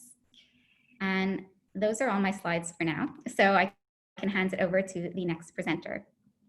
Thanks so much, Dana, and thanks for powering through that. I know we're running a little bit late, but thank you so much.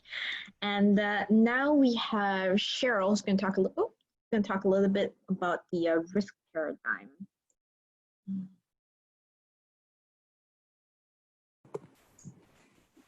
Thanks. So yeah, I mean, I'd like to spend a little bit of time just looking at the risk paradigm. I think it's important to think about the culture surrounding managing risk, in particular how it plays out in virtual care.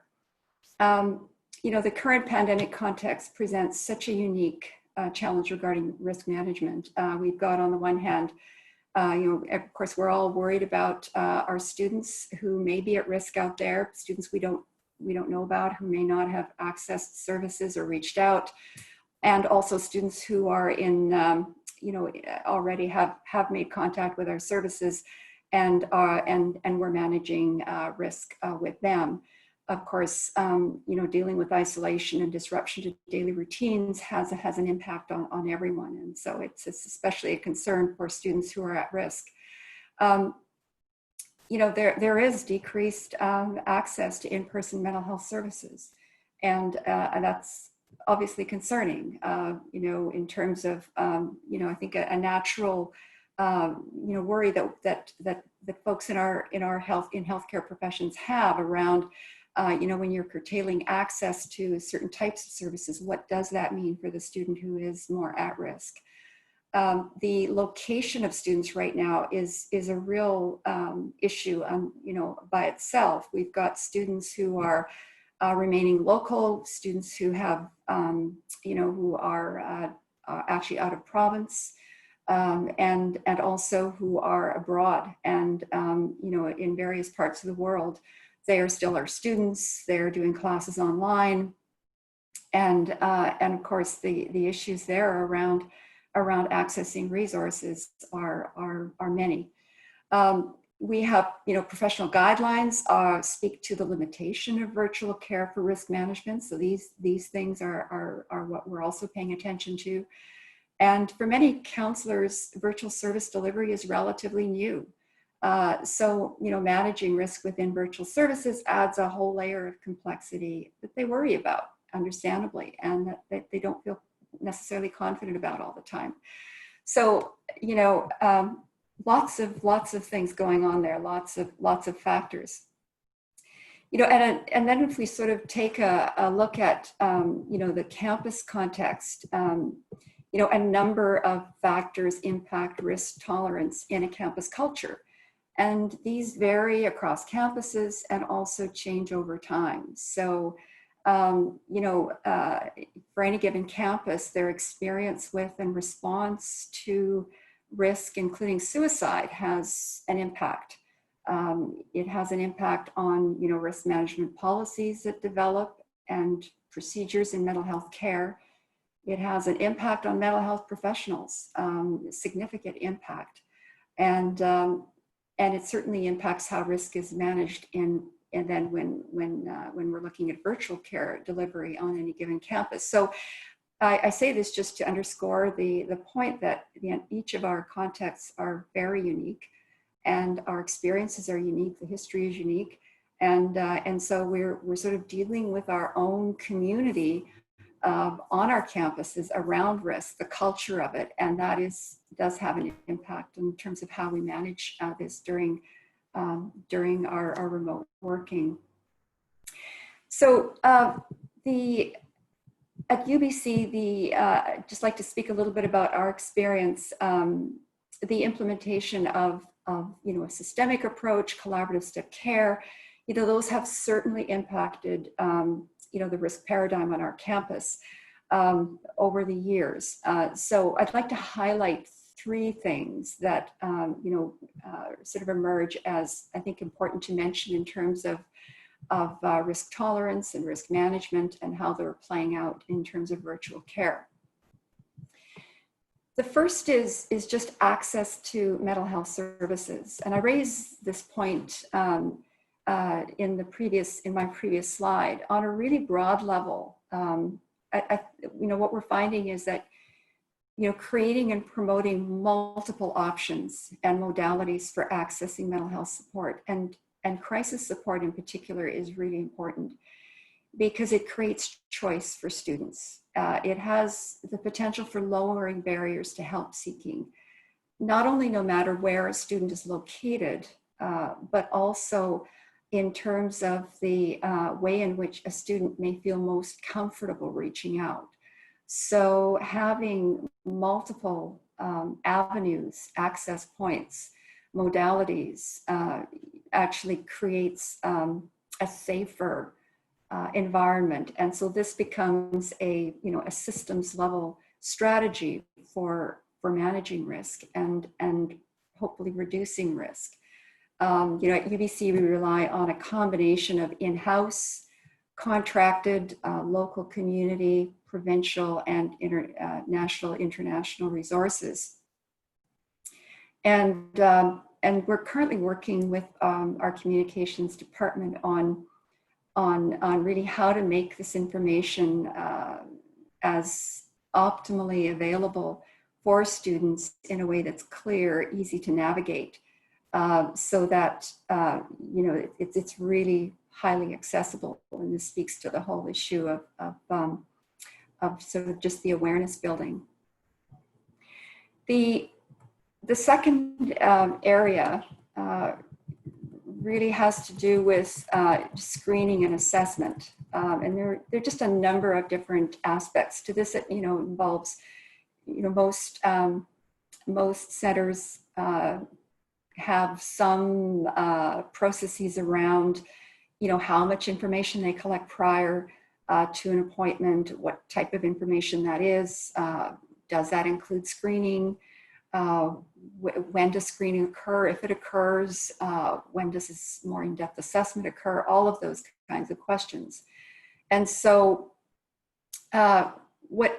when we sort of look very carefully at what we developed at UBC, the decisions that we've made are really not to make any change to the nature of the screening tools, the assessment tools and processes as such. In other words, we're collecting the same information as we were before, really no different in that way. However, what we have changed, and this speaks to the kind of the more to the clinical pathways is we have made changes to when and how the initial screening occurs. So prior to going virtual, students would come into our center. They would be given an iPad on which they would complete a very simple screen, but that screen provided us with enough information to be able to determine the most appropriate appointment. If the student didn't indicate any risk, they were given a choice of a triage or wellness advising appointment or a single session appointment. And then if if they indicated risk, there were other avenues that other types of appointments that were scheduled. Since going virtual, all students are given a choice of either triage or a single session appointment. It doesn't matter. We don't do any. This is without an initial screen, in other words, to determine a type of appointment or determine whether risk is needed. So that's been a shift for us. However, we've just moved that screen really into the appointment itself. So we haven't done away with it. We've just changed the timing or the sequence, the way in which it's conducted. And the primary reason for this has been simply feasibility. It's when we sort of looked at what would have been required and the clunkiness of a process to get that information from students, either through an initial phone call and then go back and have them fill out further information. It felt a bit clunky. We thought we could do it just as easily this way. So it has been working out quite well. And so in some ways, we're tolerating somewhat greater risk in the initial stages of the clinical pathway. But moving that screening, just a little bit further along into the appointment. And it's really dependent on what emerges in that appointment. So, it depends on what a student, presents with. It depends on what they have indicated on the forms that they do complete. Once an appointment is scheduled, they are provided a link to a URL that enables them to enter information online. And so because of the availability, particularly during the summer, there's availability same day. So, so whatever they're filling out, a counselor is looking at that the same day. The area, however, that probably we've experienced the most shift in has been in the case of students who screen with high risk. And so prior to going virtual, students who screened with high risk were scheduled for a same-day risk assessment appointment within our center. Since going virtual, what we've done is actually we're moving those folks to a referral to hospital. So we're not actually meeting with those folks virtually. So in this case, there's a lower threshold for referral to hospital, certainly. There's a greater reliance on community emergency services. The decision-making here had to do with professional guidelines in mind around limitations of managing risk within virtual services, looking at some of that. But the other too is also considering the level of risk that counselors feel comfortable, confident in managing in the context of virtual care. And one of the things that's kind of we're sort of interested in monitoring is, and how does this change as counselors become increasingly comfortable, confident with this modality? Does that change? How does it change in that case? So it's I think an evolving kind of an experience. It is somewhat ever changing in terms of the culture of both risk tolerance, risk management, and trying to sort of stay in step with kind of where people are at around this. And so in summary, I would say that, you know, each campus has its own unique experience, history in terms of responding to risk. It does change somewhat over time. And I think it's important to look at that context, in particular in terms of how it's playing out in our current environment. And so I'll leave it there. Likely there may be questions later on with regard to sort of the whole risk paradigm. Wonderful, thank you, Cheryl. And then now we're going to go back to Alexia to revisit the implementation science portion. Alexia, let me know which slide you want to start at. Thank you. You can go down quite a few. I'm going to just go to the last 2 slides. Yeah, one back. Yeah, here we go. So often when I'm talking about implementation science and sharing with people what that means, we go through this what's called here formula for success in quite a bit of detail. I think today, given the conversation is really focused on virtual care, I just want to make a few kind of connections to that and connections to what I'm hearing, the multitudes of things that are changing, right? So in a sense, so when we talk about generally implementation science, it's the idea that we've learned over time that there's many important things to pay attention to in that change. One is having effective innovation. So this is the idea, this used to be called effective evidence-based practices, right? Just the idea of having evidence-based practice. Now that's the definition of that has broadened a lot in terms of evidence-informed practices, effective innovations, where the evidence can be from lots of different places, not only research, but clinical practice evidence, et cetera, et cetera. And sometimes that's how our innovations come to be, evidence-based practices. And I think that that's a lot of what we're talking about today. Like there is no pre-packaged evidence-based practice, one way to do this that we all can look at that we know has a hard evidence. So what does that mean in terms of as things progress? Do we evaluate how that's looking so that we can kind of contribute collectively to the field here around what was effective? And when you think of this question around what was effective, there's a multitude of things that are being implemented. You're implementing virtual care big picture, but you're also talking about culture change and system change. There's practice change. So what I like about this framework is that you can plug in lots of different things under this effective innovation.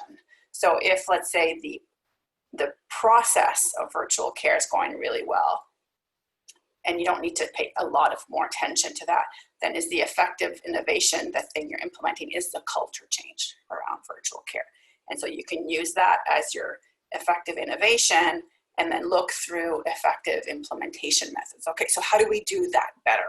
And I think there's a lot of that question that's happening now. I know I was remiss in saying that part of my role now in my work is also working with Wellness Together Canada and Peter's team. And same thing for Wellness Together Canada, we had to launch that very, very quickly. And so were we able to follow all the best practices in effective implementation? Absolutely not. It was trying to figure out what's the must here. But now that we're a little further down the line, we can go back and see what did we miss? What should we change? What can we adapt? What step did we skip? So effective implementation methods is everything from the stages that we know are important, the drivers that we know are important. I'll speak to the drivers next because that's a key element. The idea of having effective improvement cycles, the idea of looking at how things are going and evaluating that and making changes is part of effective implementation methods as well.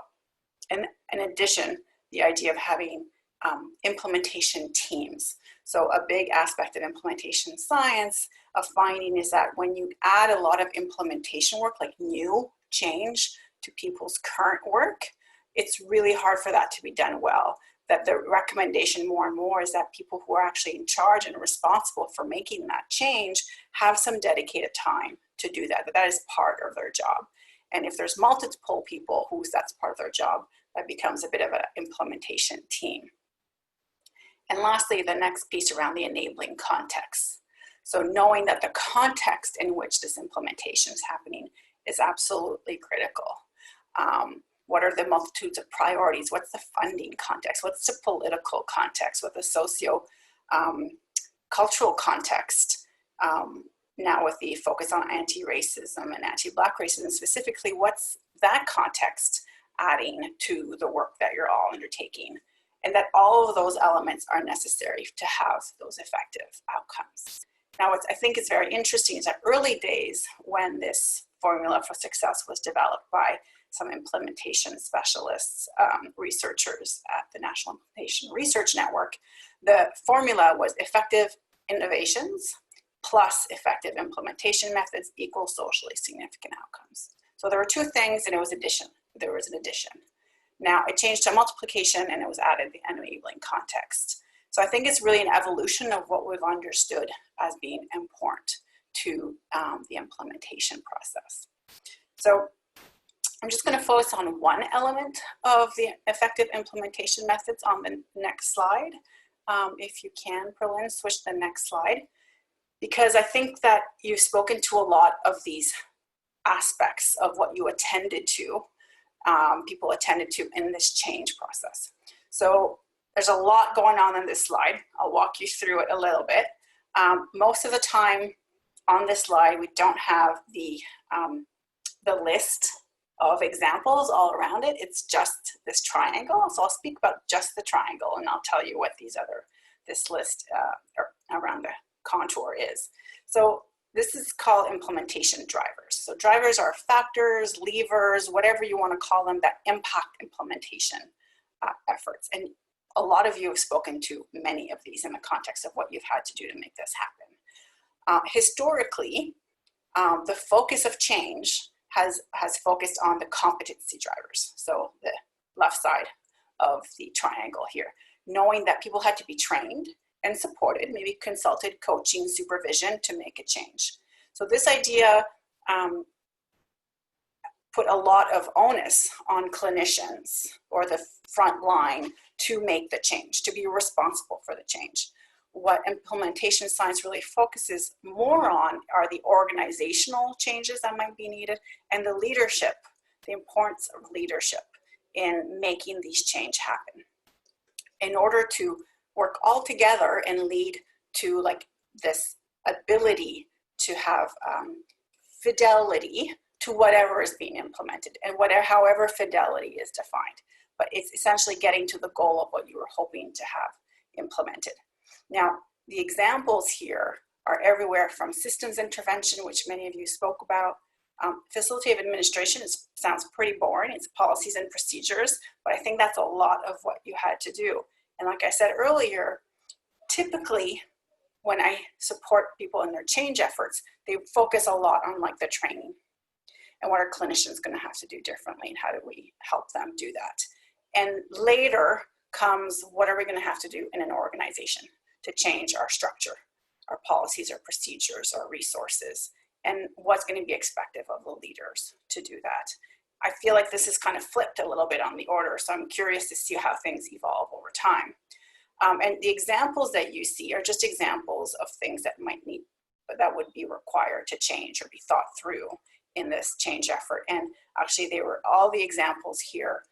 I added about over a year ago when I did an implementation workshop with Peter around e-mental health and implementation. So I felt like it was a good one to share today. And I was curious to see how many of these would come up. And it sounds like many have. And at this point, is it a matter of looking at the systems intervention and the kind of culture change that we talked about in terms of really embracing all the areas of virtual care, rather than often the first step of just moving the one-on-one counseling to Zoom or to WebEx or to MS Teams.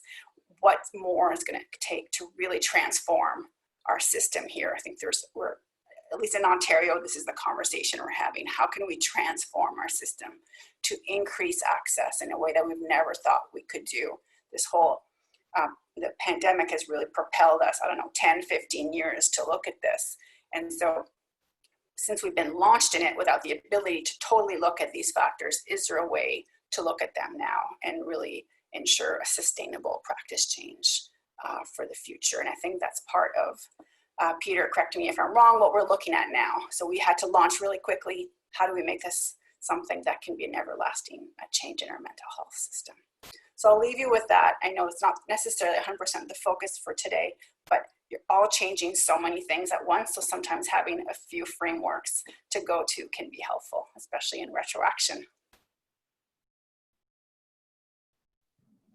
Amazing, thank you, Alexia. And then for now, we're going to go back to our Q&A section. Let's see what we have.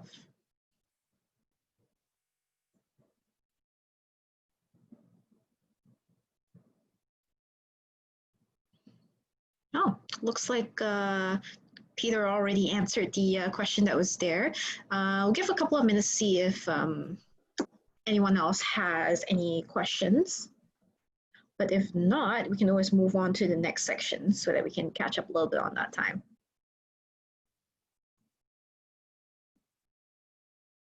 Does anyone, so we've only called on a couple of you to speak on this section, but kind of just want to open it up as well. Does anyone want to add anything in where we're talking about kind of culture change or maybe even implementation science as it relates to that?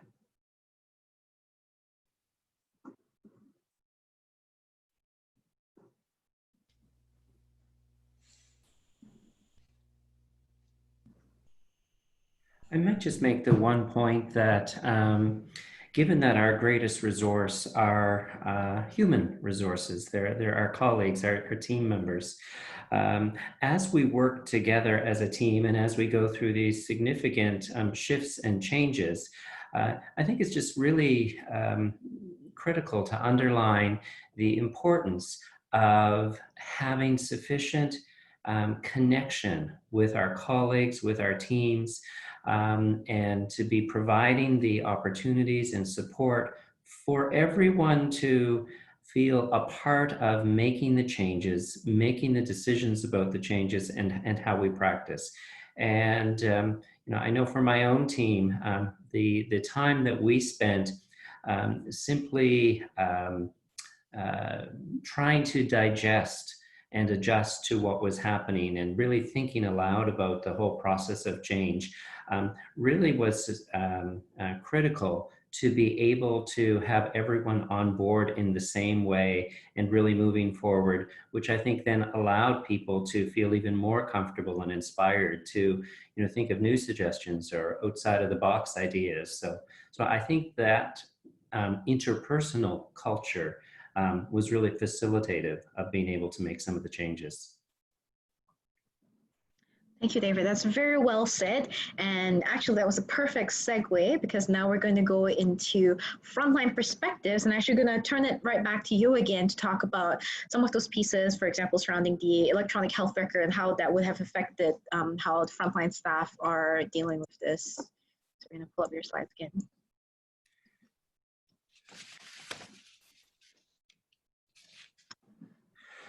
There we go. Okay, so I'm not sure I have a whole lot more necessarily to mention with respect to the electronic health record beyond the primary point that if a center and a service is fortunate enough to have a record that really allows for not just holding records, but ultimately communicating, collaborating, and easily doing the day-to-day work, that really allowed us, and I trust allows many centers and services to be able to make that transition. You know, we joked early on in this dialogue that, you know, had any of us thought that we would be transitioning to having all of our teams working from home and offering telehealth services and everything online, you know, we would have imagined a 2-year, 3-year pilot project delving into the implementation science literature and hiring consultants and so on. Well, we had to do it overnight. And some were more prepared to do that overnight than others, but for the most part, necessity required that we did that overnight. And ultimately for all of our team to be able to work from home literally the next day was only possible because we had an electronic record that could be securely connected with via people's homes. So it mostly involved simply ensuring that each team member had a secure and quiet and comfortable place to do their work from at home. And then the IT infrastructure and health record infrastructure was there. So that, I can't stress the importance of that really being facilitative of allowing us to move forward in the way that we did. The one other point I might make, though, here, simply with respect to jurisdictional issues, and it was probably in day 3 of the pandemic that we realized that we needed to start to look at how our licensed healthcare providers, the many different disciplines who are represented on our teams, are actually able to appropriately and ethically practice across provincial lines, or what to even do with international students. With most of our students relocating out of province, it really by necessity required us to look at how regulatory colleges would be supportive of continuing the work that we were doing with students. And I must confess, this has probably been one of the more significant challenges as we've attempted to imagine moving forward for the next 6 months at least in maintaining a virtual delivery of our services. As no doubt people will have come to appreciate, different disciplines have allowed different things when it comes to being able to practice across provincial lines. And there are some disciplines that have allowed practice to continue for existing or continuing clients, but not necessarily for new clients. There are some disciplines that are requiring individuals to seek temporary licensure in other practices. And there are some disciplines for whom it's not been easy at all to be able to continue to practice with students who have relocated home. And when it comes to some of the electronic other mental health resources and supports that exist, some of them, particularly the telephone based services, Good to Talk, for example, that I know some provinces rely upon, their phone numbers are only accessible within Canada. At Dalhousie, we had an international program with telephone counseling for students in 140 different languages, but their phone numbers were only accessible from within North America. So questions emerged very soon into the pandemic for us with respect to how do we support our international students who are home and are likely to be staying home.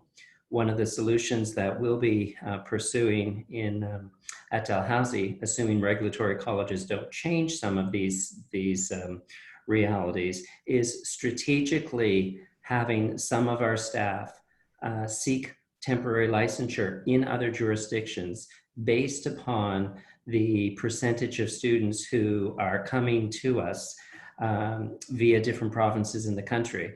Not something we ever imagined having to do or necessarily wanting to do, but it's simply one of the things that we've had to attempt with respect to being able to provide services for all of our students.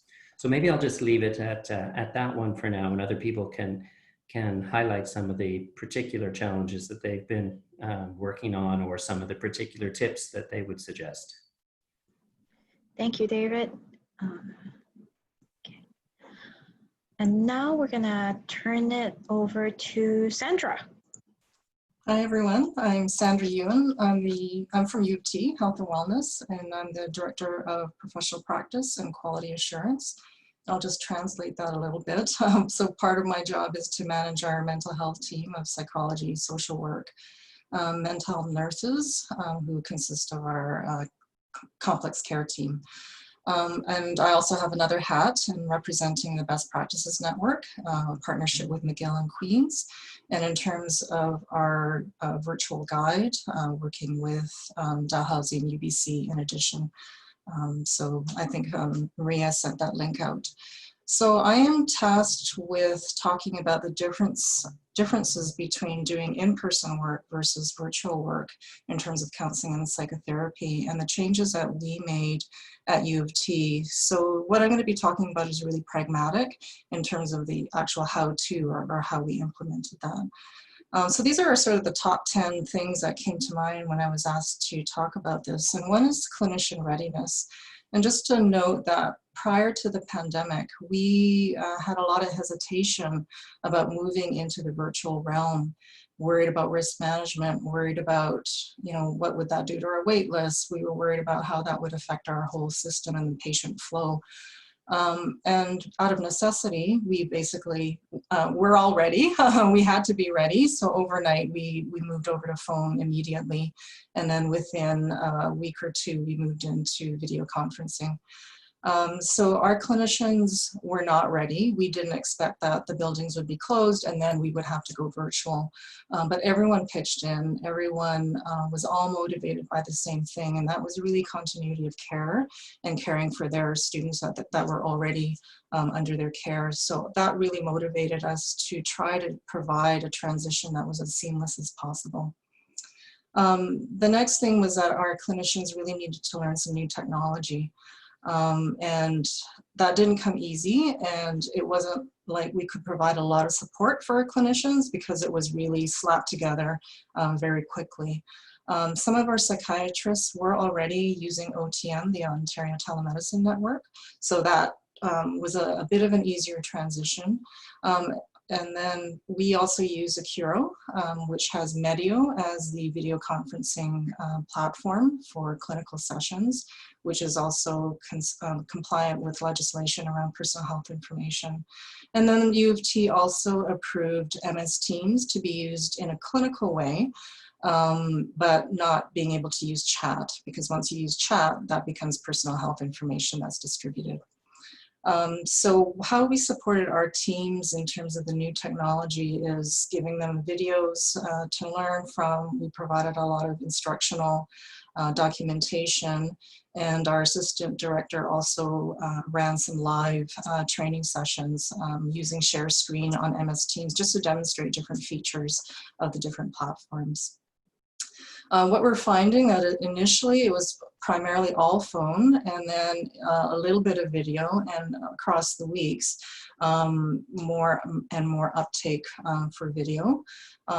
Client preference seems to still be phone, but we're hitting about 60-40, 50-50 now, where there's more buy-in for the video conferencing, and clinicians also like to have that face-to-face so they can see some nonverbal cues as well. One of the biggest issues in terms of transitioning to e-counseling was a different informed consent process. And that required a number of different pieces. So typically when a student would come to our clinic before the pandemic, there would be a lot of forms that they might fill in. They might be able to download that from our website, bring it in, have it all signed, and then the clinician would take over in terms of reviewing that verbally, and getting verbal consent to proceed with care. So the different pieces involved in informed consent is that our forms were not PDF fillable. So we had to get IT to transform all of those into fillable forms that allowed for electronic signatures. We had to find a secure way of transferring those documents to and from our clinic to the student. And then we also had to inform students of the risks and benefits of doing virtual care over the phone or through video. So right now our process is that our front office will send over those initial intake forms over to the student via U of T email. The student will send that back now that they're PDF fillable. And then the clinician has to do a number of pieces for every session.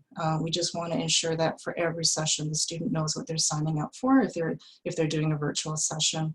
So they not only go through the regular limits of confidentiality, but they also talk about the risks of having a phone session or a video session in terms of security. We do identity authentication, whether that's sort of holding up a piece of ID or giving us their date of birth. For just risk management issues, for every session, we confirm where they are in case we need to mobilize more emergency services. We confirm what their current phone number is and what number we would use if we became disconnected. We ensure that the student is in a private place where they have confidentiality in their own spaces. So sometimes students are sitting on the bathroom floor or they're walking through a park, and we're just confirming all of that, and then we document all of that in every single note. So the front end of every appointment is a little bit administrative heavy, but part of that is just to ensure that we can get to the student in case something becomes more risky. First encounters have also been different. So for mental health appointments, we typically would have had a 30-minute initial intake or pre-screen to determine which service might best fit them across our step care model, as well as a clinical urgency. And those would have been 30 minutes done very quickly, and we moved those over to a full hour, just so that that whole preamble around informed consent could be done in a measured kind of way, as well as having enough time to do the assessment. And I actually going to correct myself, they're actually 90 minutes. So they have a full hour to do the assessment, but they have half an hour to take care of all those informed consent pieces and all the documentation review.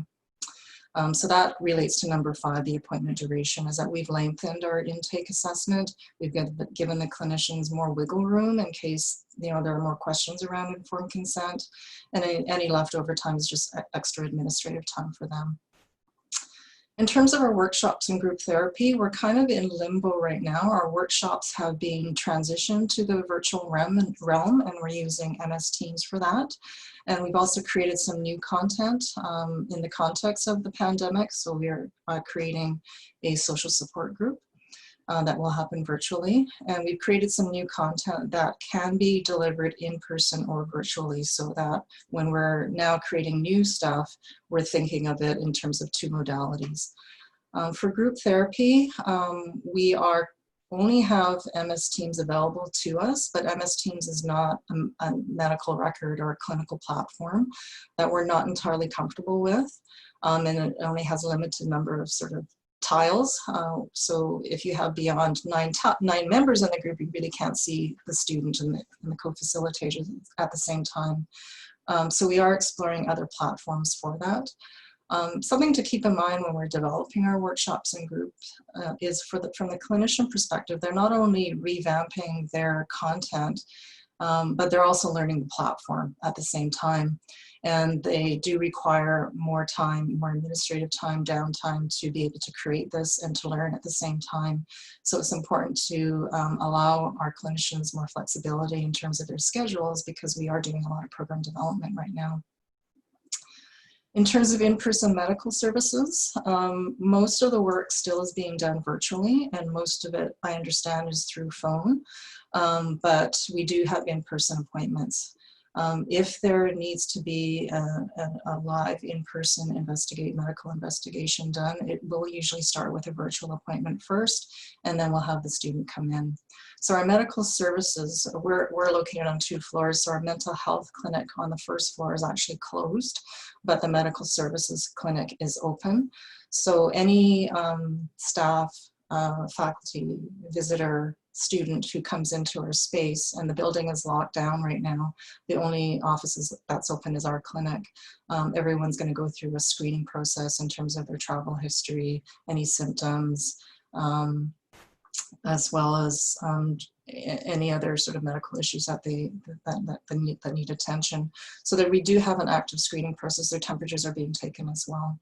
And in the beginning, the medical services are really limited to more essential services. And over time, we've become a little bit more flexible. And now we are doing some immunizations. And students who are on placement and need those immunizations done are being done right now with our nursing team. It just means spreading ourselves out across the clinic, using certain offices, booking in a staggered kind of way, so that we limit the number of total people in the clinic. One of the biggest challenges and source of anxiety and uncertainty has been managing urgent situations. And a few people have already spoken about this issue. We didn't come to an immediate solution right away. Prior to the pandemic, we've always had a psychiatrist on call and our psychiatrist in chief as a backup. And then, as I mentioned, we have a complex care team that consists of 3 client care coordinators, 2 mental health nurses, and 1 social worker. And they were really our go-to in terms of any students who presented in crisis or any referrals from staff or faculty where they felt a student was in crisis. And we've had to really think about how do we manage the anxiety of our staff, because it's a concern about what if I'm doing a virtual session and something goes off the rails. There was a lot of concern around how we would manage that. And that was one of the reasons why we've kind of held off on doing virtual care in the first place.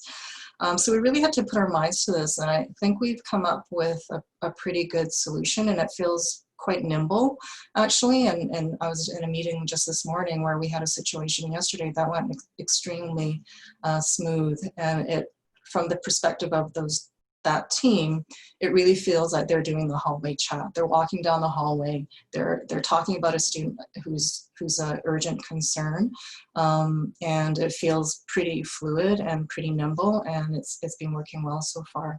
So what we do right now is, if there is an urgent situation, whether it's a student who calls us and it's the front desk, or it's a clinician with a student on a phone call or on a video session, we use our electronic health record. We have an instant messaging function, and you can also send an urgent email through the EHR, which pops up on everybody's screen. So any clinician or administrative staff can alert anybody on the complex care team or a psychiatrist in chief, and then we start mobilizing. So usually we've been lucky so far that we've had a little bit of time. It hasn't been call 911 right away, but we've had a little bit of time so that we have a team huddle. And we all get on MS Teams, and there's a quick case conference that goes on, and then there's assignment of different roles and responsibilities. So people on the complex care team might connect with their student crisis response team on campus. They might call hospital. They might be calling the student, for example, or the clinician is sort of with the student in one medium, but then texting or chatting with the team in another way.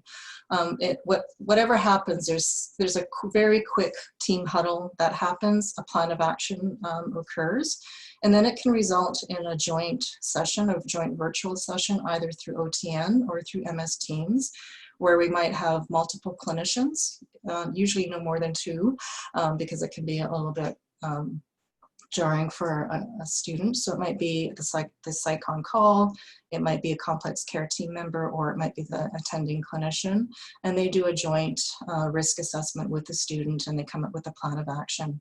And sometimes this does result in a Form 1, which is a voluntary or involuntary admission to hospital.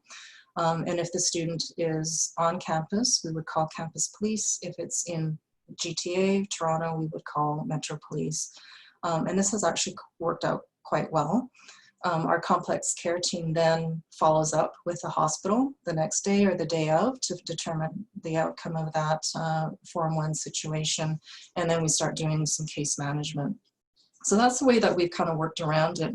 And in some ways, we've actually kind of joked that it's actually much more fluid, much more quick than when we were on site. So that model has worked really well for us. The other issue is staff support. And in that first week, I don't feel that we really provided our staff with enough support because we were moving so quickly and everyone was just sort of like in crisis mode. So a lot of our communication initially happened through email. So all of our clinicians were getting inundated with tons and tons of email about what the current situation is. We would provide them with documentation about how to do the informed consent, how to conduct your virtual sessions. Sometimes there would be phone calls, there would be MS Teams meetings.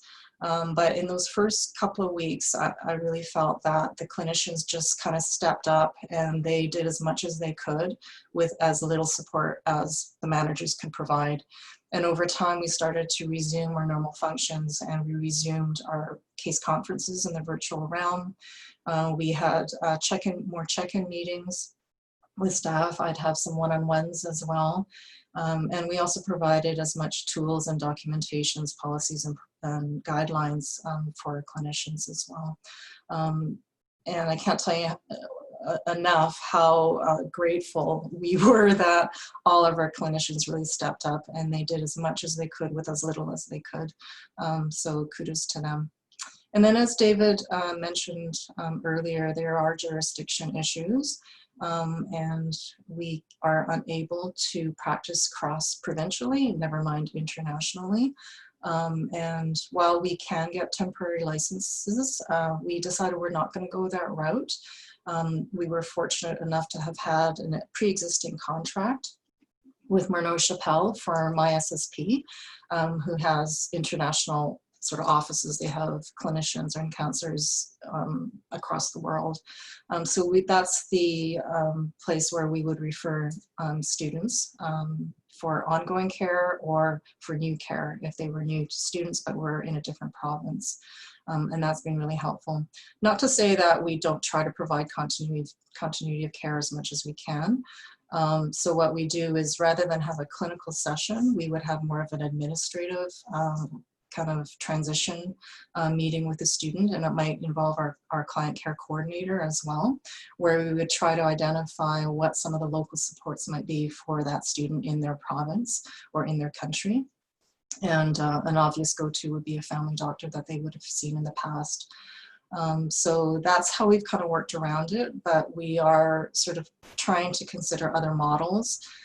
For example, we thought, could we have sort of a cross-institutional, cross-university agreement where we could take care of each other's students who were living in our province. So for example, if UBC student was coming back to Toronto, could U of T provide service to that student while UBC sees the U of T student who's gone back to BC? And that's really in the very, very preliminary, probably just a concept at this point, but that was one of the ideas that we had because we do that for exchange students. So those are the pragmatic changes that we made on the ground for our clinicians. And I'll turn it back over to Perlin. Thanks so much for that, Sandra. And with that, we're gonna, in the final stages of this section, I'm gonna hand it over to Nikita and Peter, who are gonna chat a little bit about their experience. Thank you. So Nikita is at the University of Windsor, and I'll let him introduce himself. But he was also, I hope I don't embarrass him with this, he was a resident at Memorial University and was exposed to our step care model a few years ago. And so we thought maybe a little bit of a mixing up the format, a little bit of a conversation here. So Nikita, I wonder if we could start with this sort of your initial experiences, I guess, with online, probably with Tao. Was that your first experience doing online work? It was, and we kind of had to transition in about 2 days. We were informed that campus is going to be closing. So I think that mirrors many people's experience. 2 days, clear out the office. We switched to phones first, and then later on, turns out, because we did have access to Tao as part of stepped care, it did have integrated Zoom capability, which we never used before. So I was kind of lucky in some sense that it was already there. We had to learn a little bit about online counseling and put it to work within a couple of weeks. And yeah, that was really the first time I've ever done online counseling. Yeah. But before that, you'd had the work with Tao as a online module. But was it in fact true that your experience was that not too many people, including counselors, really wanted to use the video? Students preferred to kind of come in, but that obviously changed. Is that? Pretty much, right? And again, you know, as we become a little bit more familiar with conducting therapy over video, which in some respects is very different than face-to-face, in other respects it's very similar. Counselors get a little bit more comfortable with it. I'm certainly have gotten a lot more comfortable with it. But yeah, there was a hesitation on part of students as well as mostly, I think, counselors doing that by video because so many issues comes up. It's an unknown territory in many ways. And doing counseling by video, it's a different set of rules to play with. And we don't really know what the rules are yet. Anything jump out at you? Was this sort of a surprise or a delight or I guess a disappointment when you started doing the video? It's a unique challenge because when you come in for a call and somebody's sitting in their bed in their pajamas eating a breakfast, it's a bit of a strange thing, right? You know, you want to pick your battles, certainly. So I've had share of those experiences. Other times I was pleasantly surprised because for people who work out of the comfort of their home, they come to therapy out of the comfort of their home, all of a sudden, I can think of a few individuals with history of, say, diagnosed post-traumatic stress disorder. They might not be willing to come into the office and really open up and, say, recall some of these experiences for many different reasons. All of a sudden, now that we're doing this by video chat and they're sitting in their bed, they're able to open up, they're able to start talking, processing, putting words to those experiences and getting better. I don't think that would ever happen in face-to-face session. Were there any kinds of boundaries, challenges? I mean, I guess the bed thing was a bit of a boundary challenge. Anything else come up like that you changed the way you practice, or did you just relax boundaries? Which way did you go with that? I haven't noticed any significant challenges, even though many people I currently see would be long-term clients with sort of like personality issues. So yeah, you certainly want to watch the boundaries, and you certainly don't want it to be a kind of like Skype session with friends. But surprisingly, people are taking it for the most part as a professional interaction. So I haven't really had anything quite like that. Part of what I think of is you have to kind of expect the unexpected sometimes. And I had a client, it was a private client who was in northern Saskatchewan, and the session started off and, she was, I think, in the kitchen, and then she's walking outside, and I'm going, where the heck is she going?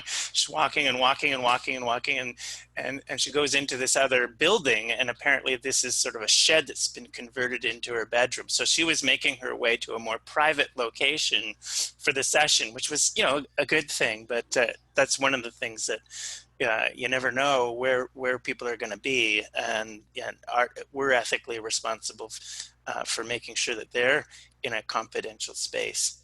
Absolutely right. And I think, again, part of stepped care is that you do assume that, it's students' responsibility in many ways. This is the conversation we have in the first place, right? Is the risks of online counseling is that, you can use common sense rather, to not be in a common space. I've had a conversation, now that I think about this, with an individual who was sitting in a kitchen table in a student house with all the doors open. And I had to ask that student where he was and ask to kind of move to a more private location, right? A little bit of education, have agreement on that, and, that worked in that case. Yeah. Is there sort of a final thing I'm wondering about as we sort of transition towards the end of this webinar? What's your sense of how your experience with exposure to stepped care and moving online when COVID-19 came? Were you able to kind of preserve the stepped care model, or did you kind of have to just start over from scratch with a new approach? Yes and no, because again, some of the things don't work quite as well, I find. Doing Tao modules and then having online conversations just didn't seem to click. But we're still trying to practice all the kind of like spectrum of stepped care. So I do 1 hour sessions, I do half-an-hour sessions. I do shorter check-ins. With one of the students, we're working on sleep hygiene. So we have a 9 a.m. 1-minute check-in, essentially. That's part of a more behavioral plan, getting them up in the morning. So I think ultimately step care on a kind of like boots on the ground level is, yes, there's policy systems level, but ultimately each counselor plays within what this means to them. So the flexibility is something that you've taken into the virtual connection in terms of use of time. Absolutely, and this is the thinking outside the box, because each and every clinician thinks about what step care might be. Yeah, sure, within the regulations of their organization, but nowhere in that step care manual we do have for our organization does it say, oh, 5-minute morning check-in is part of step care. I mean, step care is a principle, and I think once clinicians recognize that it opens up more doors than maybe it closes, with that change of attitude, I think you can do a lot of good as a clinician for your students, for your clients. So as you were thinking of this webinar, is there anything that you wanted to share that you thought that hasn't sort of come up yet today that you think would be important for this audience? Nothing that I can think of. I think a part of that is recognizing we're all fallible humans and that we're trying to figure out as this situation develops, and it develops quick. And it's okay if we sometimes make mistakes as we figure out what works.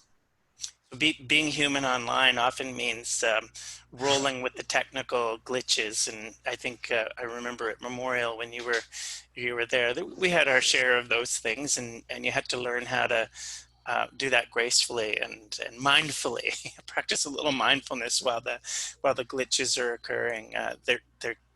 My experience is they're almost the norm, and you know the mute thing where if people start talking, they're on mute. We're all doing that on Zoom, and those can be moments of real alignment, therapeutic alignment, as you kind of roll with that and make it personable. And one of the things that I think about is that so many people, their lives are enriched by FaceTime and other kinds of connections, and you know, we don't have to be always so wooden in our presentation, given that that's kind of the norm on how people communicate with FaceTime. Now, of course, you have to keep it within boundaries too.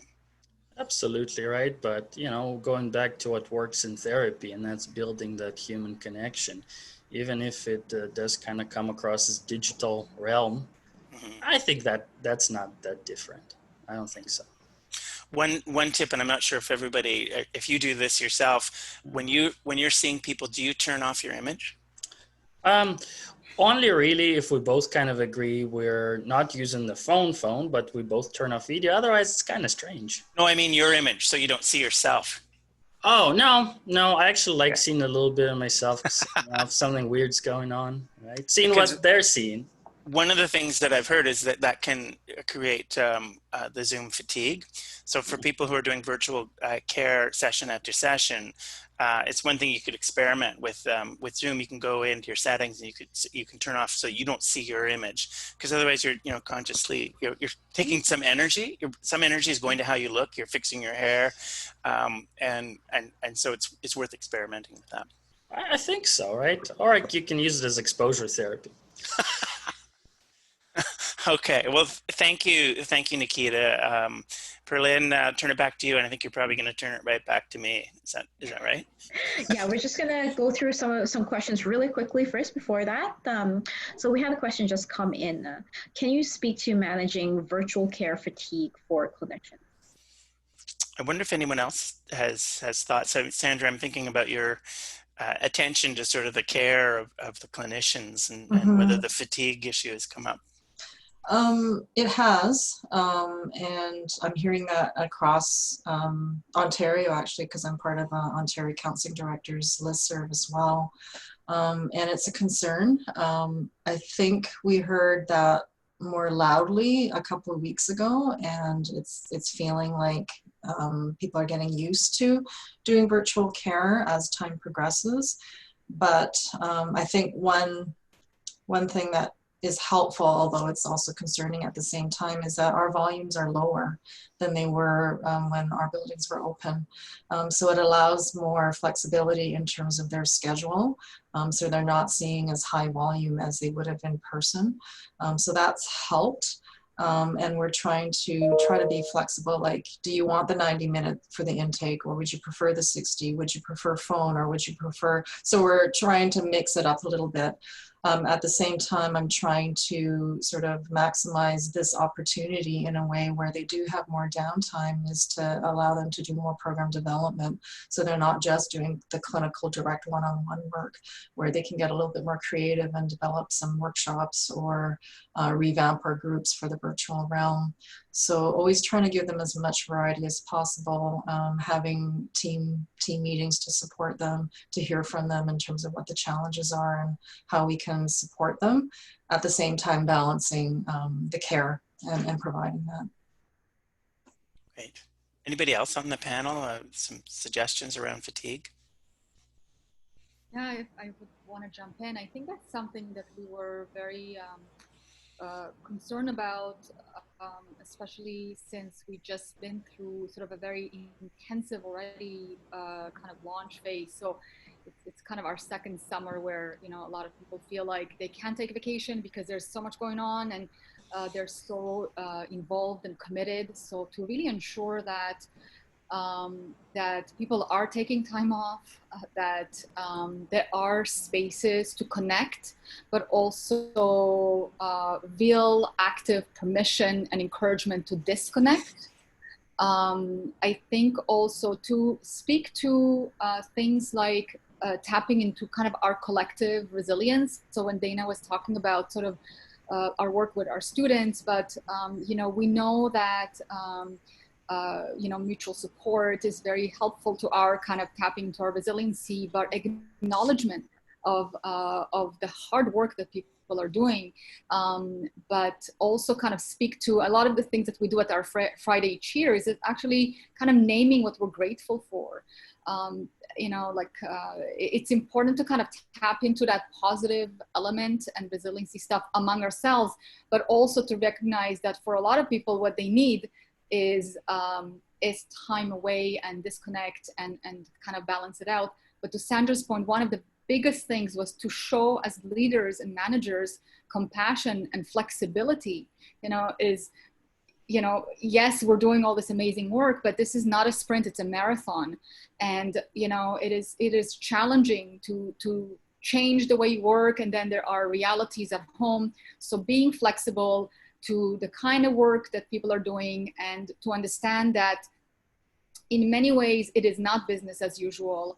And I was reading an article about it by Nancy Heath, who's one of our collaborators on resiliency, and one of the things that she was talking about there is that the expectation from clinicians or from anybody at this point that it's, you know, working from home is just remote work, you know, people work from home, it is really contributing to their burnout.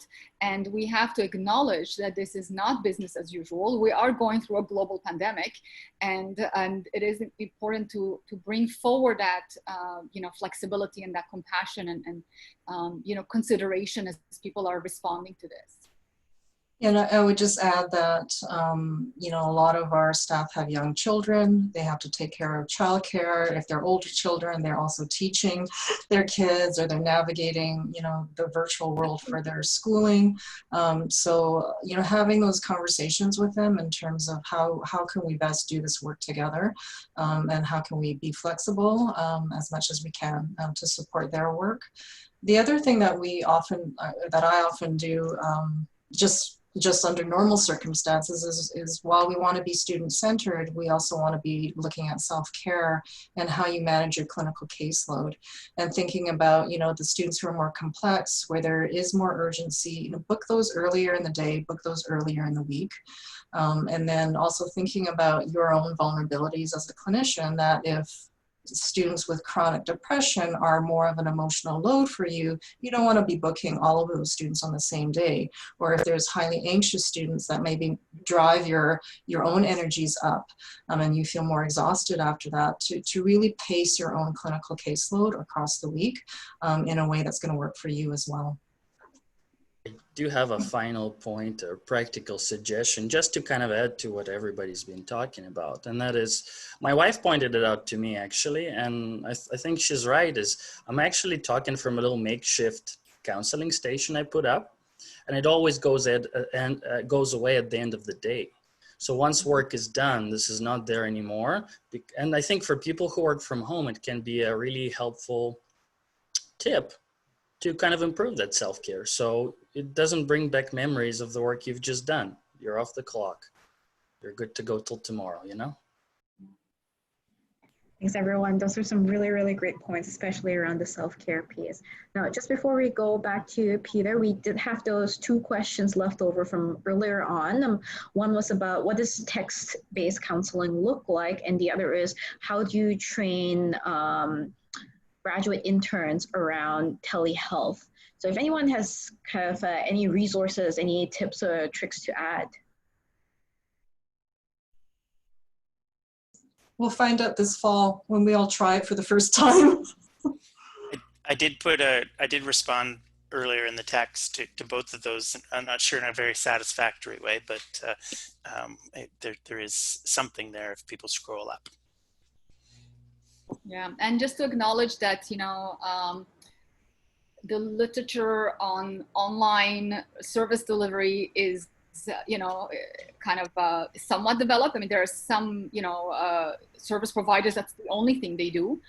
But the literature on supervision and training on that is really in its absolute infancy. So we are, as Sandra said, you know, we're going to go through exploring some, you know, new territory, and I guess sort of take from our lessons that we're all talking about here about how to transition care to supervision and training. But that is definitely, you know, at the forefront on our minds when we are, you know, welcoming a new cohort of interns in the fall.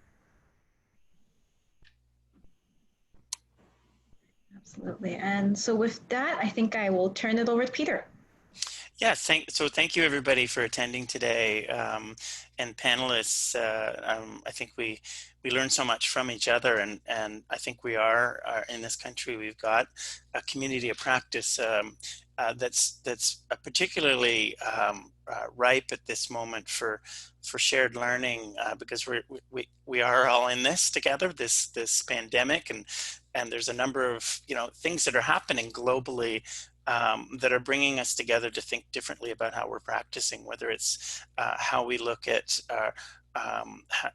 our systemic structures that contribute to racism and white supremacy, and how we organize our systems. And so I just wanted to throw out a few things that I heard from people, that the panelists, just in summary.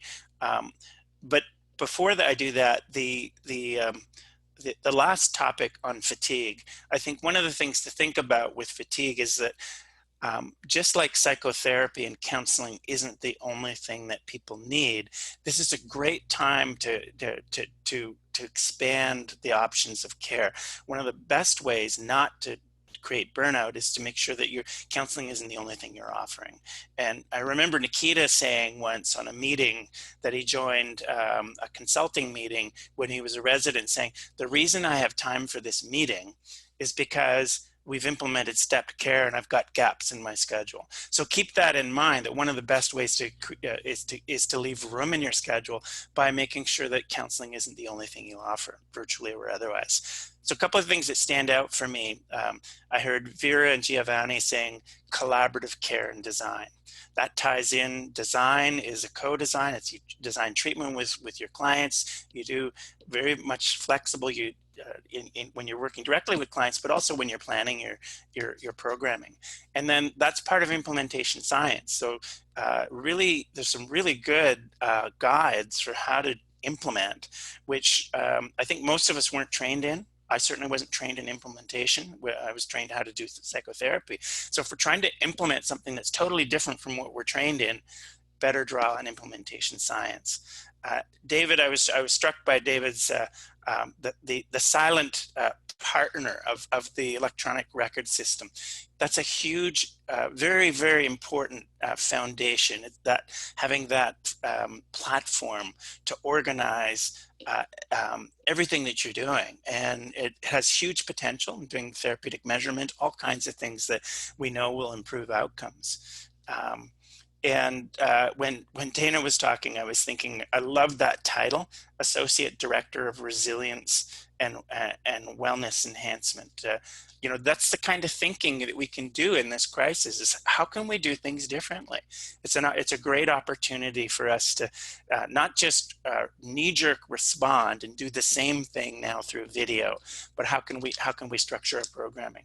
I heard Cheryl talk about 3 sort of dimensions of system level work. So again, in this crisis, we can look at our systems that are working for us and against us, and what other opportunity do we have to make big system changes? Usually we're working against such inertia, resistance to change, but we have to change now. So why not think creatively about how we're doing that?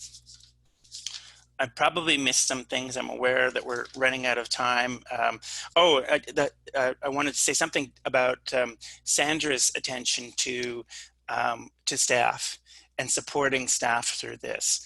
That's part of implementation science, and I think there's several ways that we need to support staff. We need to listen to them, we need to have them in the co-design, have a voice. We don't want a vertical top-down implementation process, and the creativity that all of our staff can bring into how we might do this differently is so important to listen to.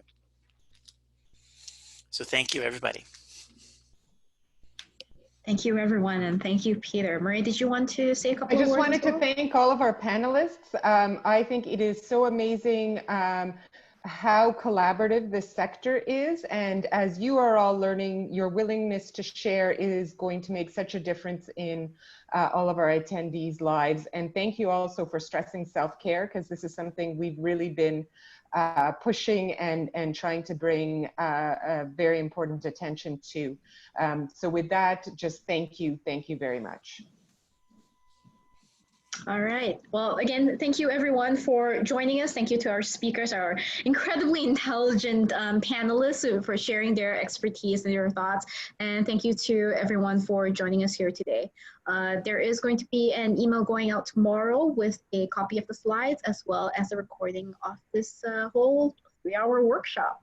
And with that, I hope you all have a wonderful rest of the day. Take a bit of a stretch since we've been here for 3 hours. All right. Thank you, everyone. That was amazing. Thank you. The comments have been really positive, and I really appreciate the time and the effort you put into this. As someone said, very well hosted and meaningful content. So you have made a difference in a lot of people's lives today. So thank you very much.